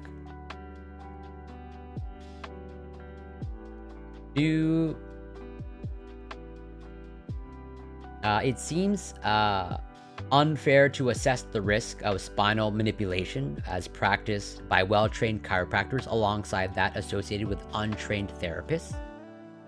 Chiropractors may argue that it takes years of experience to learn the fine psychomotor control required for skilled manipulations. Certainly, skill and experience are important, and it is relevant to differentiate between different professions, as done in Tables 1 and 2. On the other hand, skill is a quality not easily controlled for in such research. Even some chiropractors may be more skilled than others. Moreover, this review is aimed at evaluating the risk of an intervention, spinal manipulation, and not that of a profession, chiropractic. In fact, this review shows that the implicated practitioners are not only chiropractors, but also surgeons, shiatsu practitioners, what is a bone setter? And general practitioners. This sounds unsettling. Just using the USA, there are around 1 million doctors, 3 million nurses. Around, yeah, that makes sense. So yeah, like many-fold lower chiropractors. And yeah, I remember that you're a registered nurse from Ontario, which, you know, all the more power to you. I have the utmost respect for anybody that chooses to go into nursing, especially in Canada, given how poorly treated they are. And again, this is just my experience. I have totally had experience with bad doctors, bad physicians. I don't think I've ever had a bad experience with a nurse, despite the fact that I know that they are overworked, underpaid, overall just undervalued, for sure. And again, to me, like, nurses, you know, they put like the care in healthcare. And again, I know that just, yeah, healthcare in Canada obviously varies by province. But even just speaking to my province, Quebec, like the way that we do electronic medical records is just like really bizarre, or just like straight wrong and silly. Where it makes absolutely no sense, okay, that like I go and see my specialist, like I go to the hospital, I see my gastroenterologist, he has my electronic medical records, you know, he's typing things down, you know, the medications that I take, blah blah blah, and then like I go see my family doctor, you know, at a separate clinic, you know, different building, different institution, and like, yeah, it's an electronic medical record, but there is absolutely no connection with the specialist. Where, like, you know, the list of medications that I list to my specialist at the hospital, like I have to go through the same list and tell them when I go see my family doctor. Where it's like, well, why Why do you not just have this information that I've already shared with you? So you'd expect to see way more medical errors rather than chiros. People interact with them way more often and way more severe problems. You don't see, yeah, exactly right. I think totally that is a huge variable at play as to why, like, again, like, it would be even more alarming if there was any sort of fatality associated with chiropractors, just because, like, again, if any sort of practice that they're doing, which should be very limited in scope, results in a fatality, there's something very wrong there. Is there an anti-science you think true some truths? Nothing comes up offhand. What I would say, this is not actually reflective of my true beliefs. But every once in a while, there's a part of me that, like, I don't know what the right word, like, wants horoscopes to be true. Like, if only things were that easy. And every once in a while, just like for fun, when I get a nice horoscope, it's like, ooh, that's cool. Like, I know it's not true, but part of me wishes it was true. That's like as far as I'll go. I wish my behavior and my life could be explained by my zodiac sign. Collectively, these data suggest that spinal manipulation is associated with frequent, mild, and transient adverse effects, as well as with serious complications, which can lead to permanent disability or death. Okay, so even they're saying here, which I'm sure it's exceedingly rare, but it still seems like a potential possibility of disability or death resulting from a visit to a chiropractor. Or not, that spinal manipulation. I guess I should be more clear. Because technically non-chiropractors can do spinal manipulation. Yet causal inferences are, of course, problematic. Vascular accidents may happen spontaneously or could have causes other than spinal manipulation. A temporal relationship is insufficient to establish causality.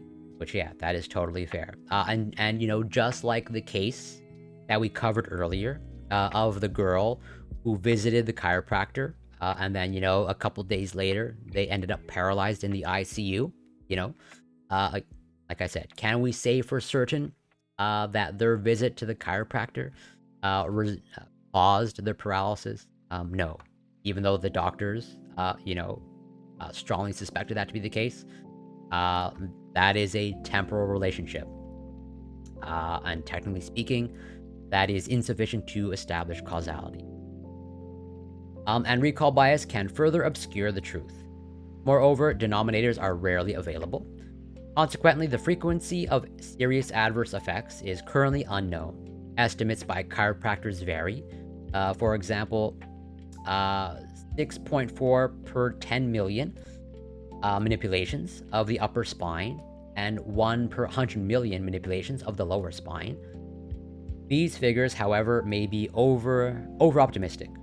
Retrospective investigations have repeatedly shown that underreporting is close to 100%. Okay, wow.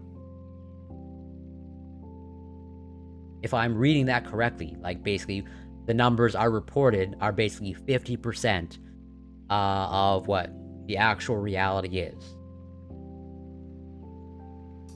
This level of underreporting would render such estimates nonsensical. At present, there is no sufficiently large and rigorous prospective study to generate reliable incidence figures. Previous studies have failed to investigate those patients which were lost at follow-up. This could be the subgroup which has been harmed. It is therefore essential that future studies follow up close to 100% of the initial patient sample. Okay, feel you super pro science and don't think you see how in some cases something that goes against science can be and it's a fair question to ask. And like I said, like I sort of covered earlier, Have I, let's say, engaged in some anti-science behavior in the past? Absolutely. Like me being willing to participate in clinical trials, you know, I can totally make the argument that that is anti-science. Where it's like, I was trying a therapy that had no evidence behind it whatsoever. I was I was trying to be part of the process to get the evidence for other patients. And so definitely, like, not all my decisions are informed by rigorous scientific evidence. And totally, there are supplements that I take that, basically, the scientific evidence showing that they're beneficial is like sketchy or very limited. And the reason why I take these supplements is just because, like, I know that they are not harmful, and at worst, they are a waste of money. In that, based off of the evidence, there might be some benefit, but worst case scenario, it's doing nothing, and I'm just wasting my money.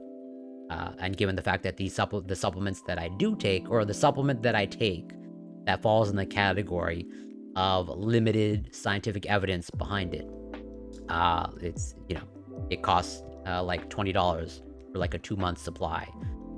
So it's not like I'm wasting tons of money. Underreporting medical errors in hospitals is a thing, 200%. Yeah, I totally don't doubt that, for sure. I have no problem believing at all. The effectiveness of spinal manipulation for most indications is less than convincing. A risk-benefit evaluation is therefore unlikely to generate positive results, with uncertain effectiveness and finite risks. The balance cannot be positive. Cautious attitudes towards upper spinal manipulation are therefore becoming more widespread. Special caution should be exercised when performing first-line cervical manipulation, and simple, honest, and easily understandable information about their risks should be included when informed consent is obtained. I forget, are you pro-communism? If so, could argue that it's anti on this. I don't know that I put my category in the pro-communism. So here is where it's like, I am not specifically devoted to like one ideology. You can call me socialist. That's like a fair label, where it's like I am not devoted to one specific ideology or outcome. Have I totally, I will fully admit, have I totally defended communism on panels? Yes, 100%. Absolutely. My first ever panel, my first ever Prime panel, Prime Kai's panel, it was literally me defending communism against literally all the other panel members. Like it was me against everyone else. I was the only one defending communism. But I don't think I would put myself in the pro-communism camp. In that, like, I don't. Basically, I try not to engage in black and white thinking. And so, like, I'm open to a range of solutions. Where I'm on the spectrum. So when I say I'm not pro-communism, I would also say I am not anti-communism. I'm basically a fence-sitter when it comes to communism. Where I can totally see that is it. It has, let's say, some potential solution. But I'm on the range, like, totally, I am left, and I'm pretty far left. And I'm somewhere on the spectrum of, social democrat to, definitely communism leaning. Or maybe you're on the peer review isn't,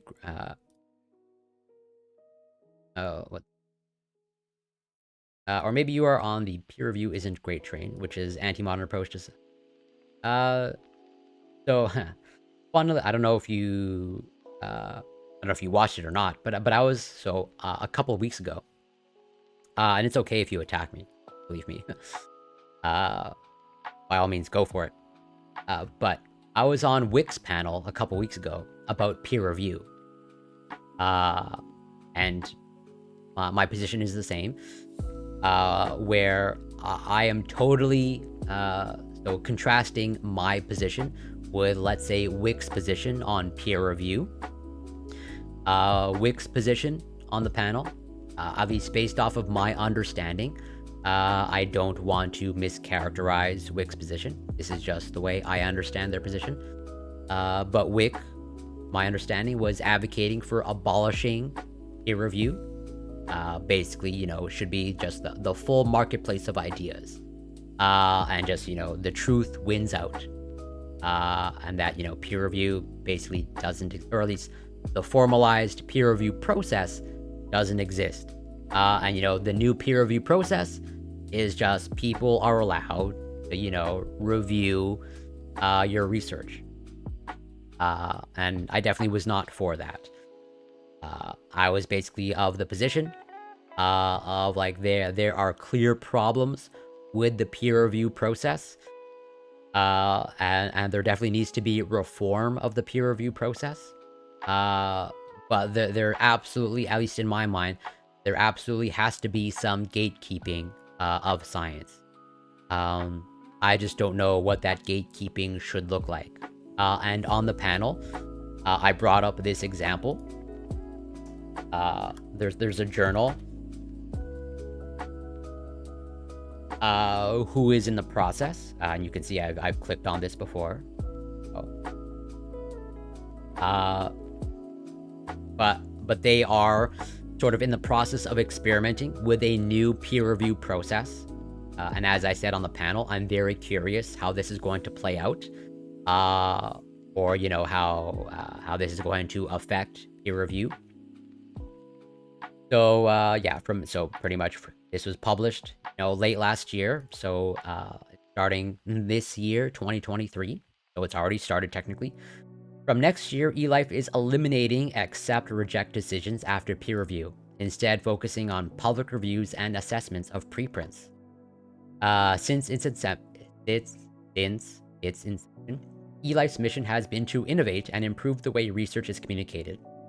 With the increasing popularity of preprints among the scientific community, including eLife authors, in 2021 we announced that we would only review articles that were available as preprints. We're now excited to introduce our new publishing process. From next year, we will no longer make accept reject decisions at the end of the peer review process. Rather, all papers that have been peer reviewed will be published on the eLife website as reviewed preprints, accompanied by an eLife assessment and public reviews. The authors will also be able to include a response to the assessment and reviews. The decision on what to do next will then entirely be in the hands of the author, whether that's to revise and resubmit, or to declare it as the final version of record. And like I said, I'm curious how this is going to play out. And I think other journals should start experimenting with different peer review processes. And basically taking a scientific approach to peer review reform. And that, different journals try out different things, and then we refine and hopefully, go with what works and what works better. But as I made explicitly clear on the panel, I am definitely for some gatekeeping on science. I am absolutely not for some scientific free-for-all. That's a form of anti-science. The form I'm thinking of, the left, seems to like to discredit others for going against science, but I've seen a few examples that go against it. One case I remember was in the trans community. At the time, gender dysphoria was seen as a mental illness. I remember seeing a panel after scientists found that not true anymore. So there's cases of people are seeing anti-science but are correct. Yeah, I could see that as being a possibility. And definitely, totally, 100%. There are people on the left, okay, that are anti-science, 100%. Even though, I direct, my anti-science criticisms towards the right, since I am very far on the left. Totally I have no problem admitting and saying that there are many people on the left that are totally anti-science. My radical idea is reviewers shouldn't be anonymized, and reviews should be published with papers, and rejections should be published too, so we can track journal. Yeah, I don't disagree. So I'm definitely for trying that out. And actually, let's see, 1 second. And I was on 2 panels about peer review. I wonder. Let's not autoplay. Sorry about that. I was on a Prime panel, and Universal Discourse, a researcher. I don't think they published their VODs. I'm not sure. Doesn't look like it.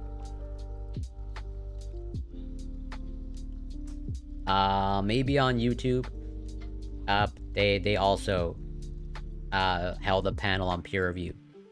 That included other scientists. Doesn't look like that they've uploaded. Which is unfortunate. Oh no, actually here it is. Okay. Oh yeah, so this is surprise, this is me. So yeah, this is we did a mock peer review with myself. Universal Discourse, they have a PhD. Socrates also has a PhD. And I believe this is Entrama. I don't think they have a PhD. I don't think they've done graduate studies, but they have done some a fair amount of academic research. And let's say if you want to check this out, I would say this is probably might be a more, let's say, I'm not gonna say more meaningful, but maybe slightly more productive conversation about peer review than Wix panel. Maybe not to denigrate Wix panel, but let's just say, you know, it's a little bit frustrating, or mildly frustrating, having a conversation about peer review with people that, like, clearly, I mean, quite frankly, don't have any idea about the process. Only saying to be careful when discrediting something until you looked into it before you discredit it. In the case I stated above, scientists looked into the anti-science claim and changed their mind. Yeah, that's totally fair. Like, and you know, I try my best to not be too dismissive, but maybe I can be better. Let's see, where was I? Right. The effectiveness of spinal manipulation for most indications is less than convincing. A risk-benefit evaluation is therefore unlikely to generate positive results. With uncertain effectiveness and finite risks, the balance cannot be positive. Cautious attitudes towards upper spinal manipulation are therefore becoming more widespread. Special caution should be exercised when performing first-line cervical manipulation, and simple, honest, and easily understandable information about their risks should be included when informed consent is obtained. Oh, take care, Oily Olive. Always a pleasure to see you. Keep well. Some therapists have started advocating screening patients for risk factors before treatment. Based on cadaver studies of human vertebral arteries, Cagney et al. Have suggested that in the presence of arteriosclerotic changes, the stretching and compression effects of rotational manipulation may constitute a risk factor for vascular accident. These authors concluded that therapists should avoid manipulative techniques at all levels of the cervical spine in the presence of any indirect sign of arteriosclerotic disease, or in the presence of calcified arterial walls, or tortuosities of the vessel. I've never encountered this word. Tortuosities of the vessel. Others have suggested that high homocysteine levels constitute a risk factor for arterial dissection. Spinal manipulation might therefore be contraindicated in such individuals. The effectiveness of screening has, however, not been convincingly demonstrated. The chiropractic profession tends to downplay the risks. Chiropractic services are safe. The healthy vertebral artery is not at risk from properly performed chiropractic manipulative procedures. Others argue that the occurrence of cerebrovascular accidents in the chiropractic population is super small, 0.000008%. That causality is not proven or even unlikely, that other interventions are more risky, that the mechanical forces employed for spinal manipulation are too low to cause injury, or that there is a ploy from the medical establishment to sideline chiropractors. In the light of the evidence summarized above, such attitudes do not seem to be in the best interests of patients. I'd actually say that's where it's most meaningful. Arguing its scientist isn't likely to make any revolutionary changes, but to non-scientists, that's who need to be convinced to have faith in science and how we should approach it and understand it. Discussing how to perform this. Yeah, totally. So here's where it's like tricky, right? Like, you know, oh, and welcome, Smash. Thank you so much for passing by. Nice to see you again. I hope you're doing well. And yeah, I guess going on 4 hours. So, you know, even though I'm a nobody, okay, and I have a small following that I'm grateful for, and appreciative of, but, you know, still a nobody. No problem recognizing that. But, you know, let's just say if I'm anywhere in the ballpark, oh, thank you so much for the follow, Nick, 45, or Nick Asker. I apologize if I mispronounce your username, but thank you for the follow. Much appreciated. Happy to have you here. But you know, if I'm in the ballpark, or if I'm in the realm of scientific communication. Welcome to Flavor Country. Oh, and yep. Nezzy, welcome. Thank you so much for the follow. Happy to have you here as well. So if yeah, if I'm a scientific communicator, like, no, my intention is to communicate science to non-scientists, or hopefully, okay, I'm not saying I'm good at this. I'm not saying that, you know, I figured out exactly how to do it, but, you know, I do want to make science accessible. I do want to be able to communicate science to the general public, hopefully make it understandable, hopefully make it interesting or engaging, but, you know, I will not pretend that I'm the most engaging person. But so totally having conversations about peer review with non-scientists has value. And I definitely want to you know, get rid of the impression that, you know, that we scientists, you know, are in our ivory towers, looking down on the general public, and that, you know, the general public should not be involved in the conversation about peer review or what goes on in science at large. Because, like, again, like, the more people that engage with science, the more people that understand science, to me, the better. And so, like, yeah, totally, I take your point and agree with you that having a discussion about peer review with non-scientists is a good thing. I'm just more saying, like, you know, when the point, or let's say the example that I'm thinking of, is like someone who's like criticizing something about peer review, and let's say they're criticizing something that doesn't actually exist in peer review, or, like, you know, they have some misconceptions about peer review, and that's where the criticism is coming from. When it comes to trying to get more people, more non-scientists engaged with science, like, you know, and this might just be a failure of communication or informing on my part, but, like, yeah, it is totally, let's say, mildly frustrating, to, let's say, you know, if someone is criticizing the peer review process, and it's clear that they don't actually understand the peer review process, where it's like, you know, their criticisms are basically, you know, are non-criticism. They're criticizing something that doesn't exist, or like their criticisms are directed towards something that doesn't exist. That's where, at least for me, conversation is a little bit frustrating. But then it's, I will fully admit, it's on me to hopefully inform the person. This is where hopefully, you know, Me being able to scientifically communicate and, you know, correct those misconceptions.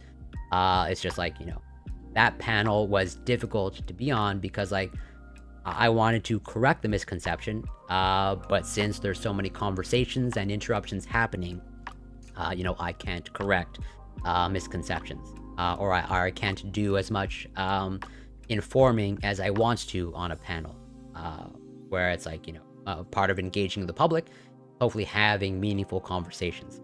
And at least for me, it's definitely difficult, challenging to have meaningful conversations when there's like, you know, 8 other people trying to get in a point. But yeah, sorry for that rant. Oh, and OES Music, thank you so much for passing by. Let me just catch up. Chiropractors may offer some practical medical assistance, but I'm not quite sure how to feel about neck cracking adjustments for obvious reasons. Yeah. Well, that's pretty much what we're speaking about. And this article here that I'm covering is, you know, about the adverse effects of spinal manipulation. And let's just say, you know, spinal manipulation does not appear to be risk-free. Oh, and thank you so much for the kind words, Smash. Much appreciated. Welcome to Flavor Country. Oh, and Chronic Maths Debater, thank you so much for that, even though I was just talking about debating. But thank you for the follow, much appreciated. Happy to have you here. So where was I? I think I just finished this paragraph. So yeah, we're gonna wrap up this article. It is, of course, important to present any risk-benefit assessment fairly, and in the context of similar evaluations of alternative therapeutic options. One such option is drug therapy. The drugs in question, non-steroidal anti-inflammatory drugs, or NSAIDs. So these are basically, typically, aspirin, Advil, or ibuprofen, Tylenol. Those are your kind of like a run-of-the-mill NSAIDs, or over-the-counter NSAIDs. Cause considerable problems, for example, gastrointestinal and cardiovascular complications. Thus, spinal manipulation could be preferable to drug therapy. But there are problems with this line of argument. Welcome to Flavor Country. Oh, thank you for the follow, Phil Mabels. Much appreciated. But there are problems with this line of argument. The efficacy of NSAIDs is undoubted, but that of spinal manipulation is not. And moreover, the adverse effects of NSAIDs are subject to post-marketing surveillance, while those of spinal manipulation are not. Thus, we are certain about the risks and benefits of the former and uncertain about those of the latter. Finally, it should be mentioned that other therapeutic options, for example, exercise therapy or massage, have not been associated with significant risks at all. This systematic review has several limitations, which, yeah, always important to keep in mind that, yes, this is a study, this is a systematic review, but it still has limitations, as any piece of scientific research has.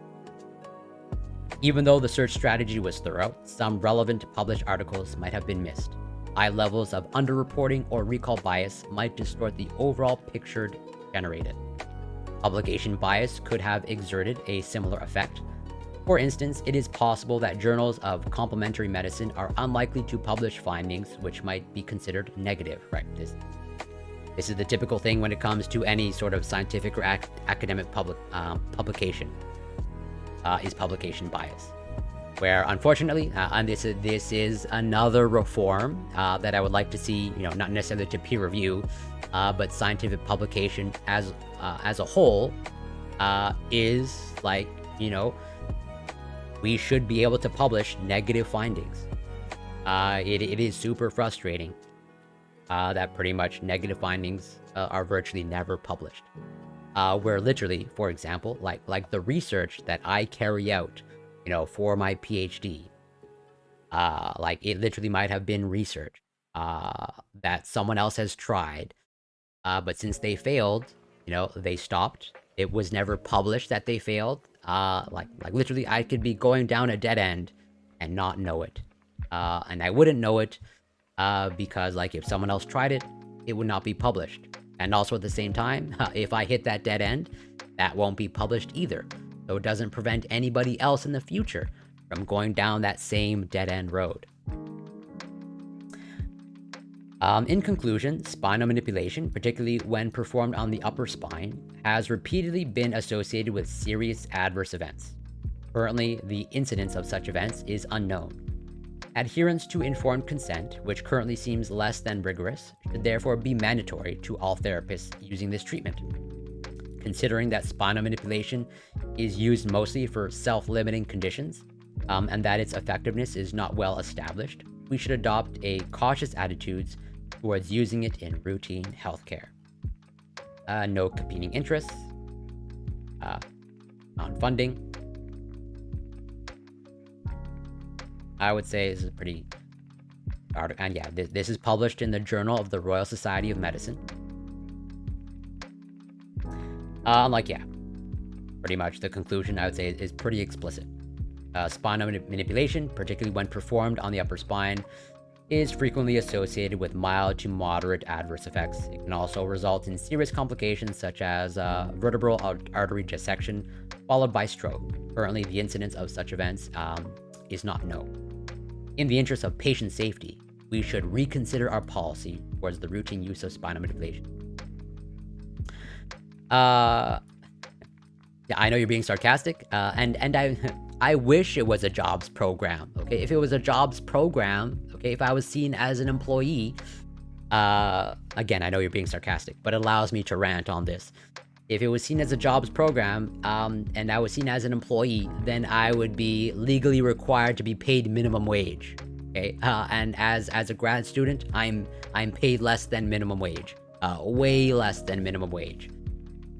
So like, I wish it was a jobs program, where, you know, the excuse to pay me less than minimum wage is, you know, I'm a student. You know, I'm being paid to learn, which, you know, the classification of student, pretty silly. Like, I think for all intents and purposes, I'm essentially an employee. Because like, you know, the boss that I report to, they cannot do my job. They cannot recreate what I do in the lab, because like their training took place like 30 years ago, and so everything that not everything, but a lot of things that they've learned is outdated. Why aren't negative findings reported published? Just for the reason, pretty much, because this is the publication model, where, you know, journals, for-profit journals, which represents the vast majority of journals, they are only interested in, you know, publishing cool stuff, or things that are novel and new. And so given that the overwhelming majority of journals are for profit, and therefore they are only interested in publishing, you know, the cool stuff or the novel and new stuff, then like, not only is there no incentive to publish negative results, like negative results like won't make it past peer review, because like the finding is like, you know, this didn't work. And so like, basically the editors of the journals, it's pretty much like, who cares?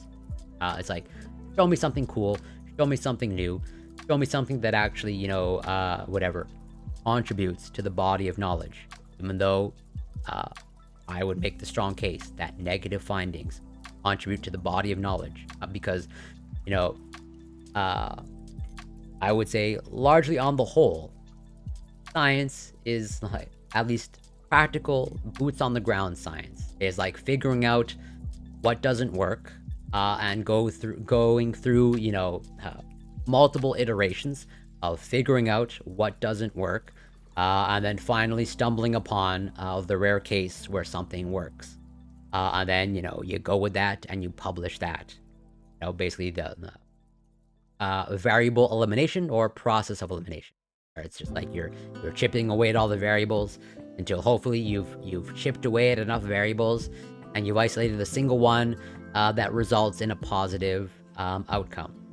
And so, like, you know, philosophically speaking, and fundamentally speaking, when it comes to science, like, it's useful to know what doesn't work. Yeah, that's totally fair. Egghead, for sure. We're like, yeah, like 95%, or at least 95% of stuff in science like just doesn't work. At least, you know, coming from the life sciences, that is, I think that number holds true. I can't speak about physics, can't speak about other scientific disciplines, but in the life sciences, in the biological sciences, like, you know, at least 95% of the things that you try just like don't work. Not only do they don't work, we very often like don't know why. Because we're dealing with things, you know, at the molecular or cellular scale, like we can't really see what's going on. And so we're just like, we're trying to figure out, oh, we got this result, what is generating this result? And we're just gonna start throwing stuff on the wall and seeing what sticks. But yeah, to like fully answer your question, Smash, as best I can, basically, it's because like journals, these for-profit journals, they basically don't care about negative results. Is there a place where you can register a failure without publication, but as a reference? So, yes, there is. Let me see if I can bring it. I was actually talking about this with Not So Erudite in DMs. One moment.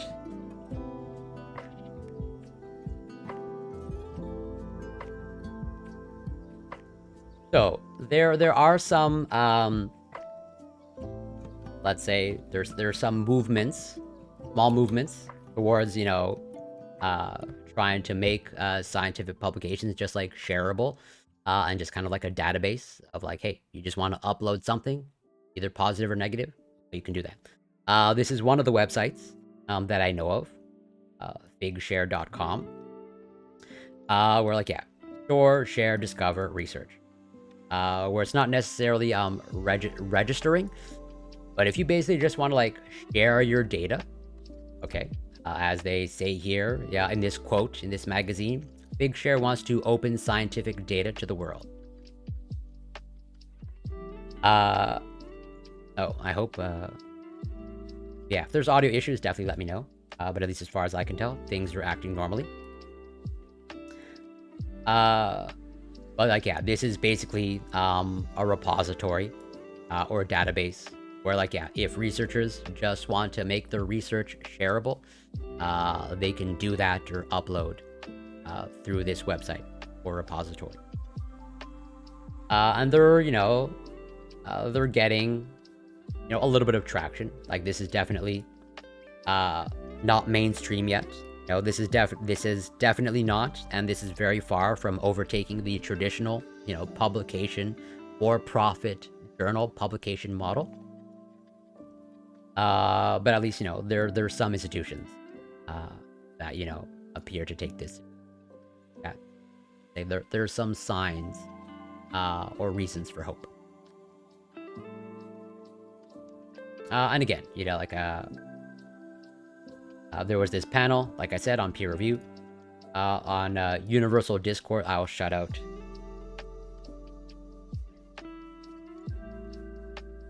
But yeah, shout out to Universal Discourse. If you want to check out the VOD, it appears to be there. So not only was it a discussion about peer review, but we kind of, as in the title, we did a mock peer review, as in like we brought up papers. And we, you know, we peer reviewed them. But it, like, obviously, it was a very casual peer review. It wasn't like the formal peer review. That would take forever. So I think that's going to be it for this stream. I've covered. I didn't cover all the papers I wanted to cover about chiropractic. But like, yeah, well-being outcomes for chiropractic intervention for lower back pain, systematic review. This is published in Clinical Rheumatology, and I would say their conclusion is also pretty explicit.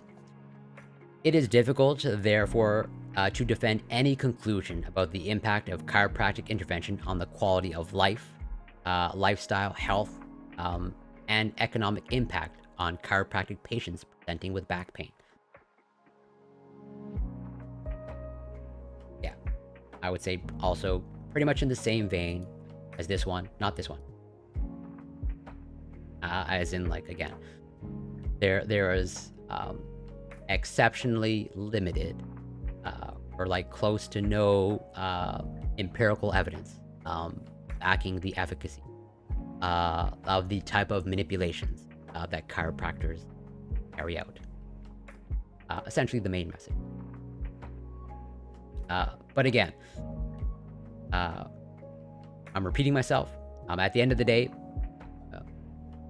if something is working for you, I can't argue against it. If something is working for you, it's improving your quality of life, you feel better. Again, coming from the chronic illness perspective, that is pretty much like the guiding principle. And as I said before, desperate times call for desperate measures. And I don't blame anybody for just like trying something, and if it works, they stick with it. So let's see if we can find someone to raid. But in the meantime, I want to thank everyone that passed by. Smash, Based Egghead, Noda Bud, Oily Olive, Bob Marley, and anybody else that I'm forgetting. And also thank you for the follows. Thank you, Phil Mabels. Thank you, Chronic Maths Debater. Yep. And Nick Asker. Thank you for the thank you for the sub, Based Egghead. Who can we raid into?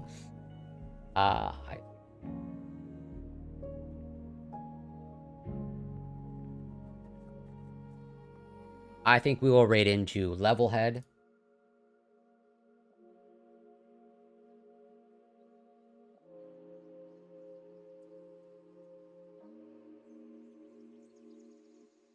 Yeah, I see that Levelhead is on. But yeah, thank you everyone. Super appreciated. So my next stream is going to be a workout stream. It's scheduled for Wednesday, another workout stream. I'm hoping to do another science stream sometime during the week. I'm gonna try and find the time, but I can't guarantee it. But if anything, there should be another science stream next weekend. But yeah, next stream, Wednesday, workout stream. And well, you're gonna have to cash in next stream. So we're gonna raid into Levelhead. And again, thank you everyone for passing by. Super appreciate it. Thank you for the new follows. And if you're not following Levelhead, you should be. Another, in my opinion, based lefty streamer. And yeah, until next time, everyone, take care and be well.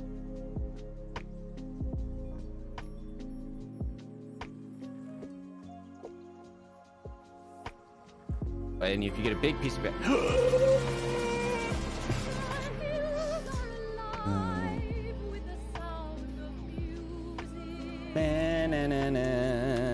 This was me a second ago, but you interrupted. You broke me from my Pepe Sylvia spell, Corey. Yo, hi Corey. Thanks for the raid. How you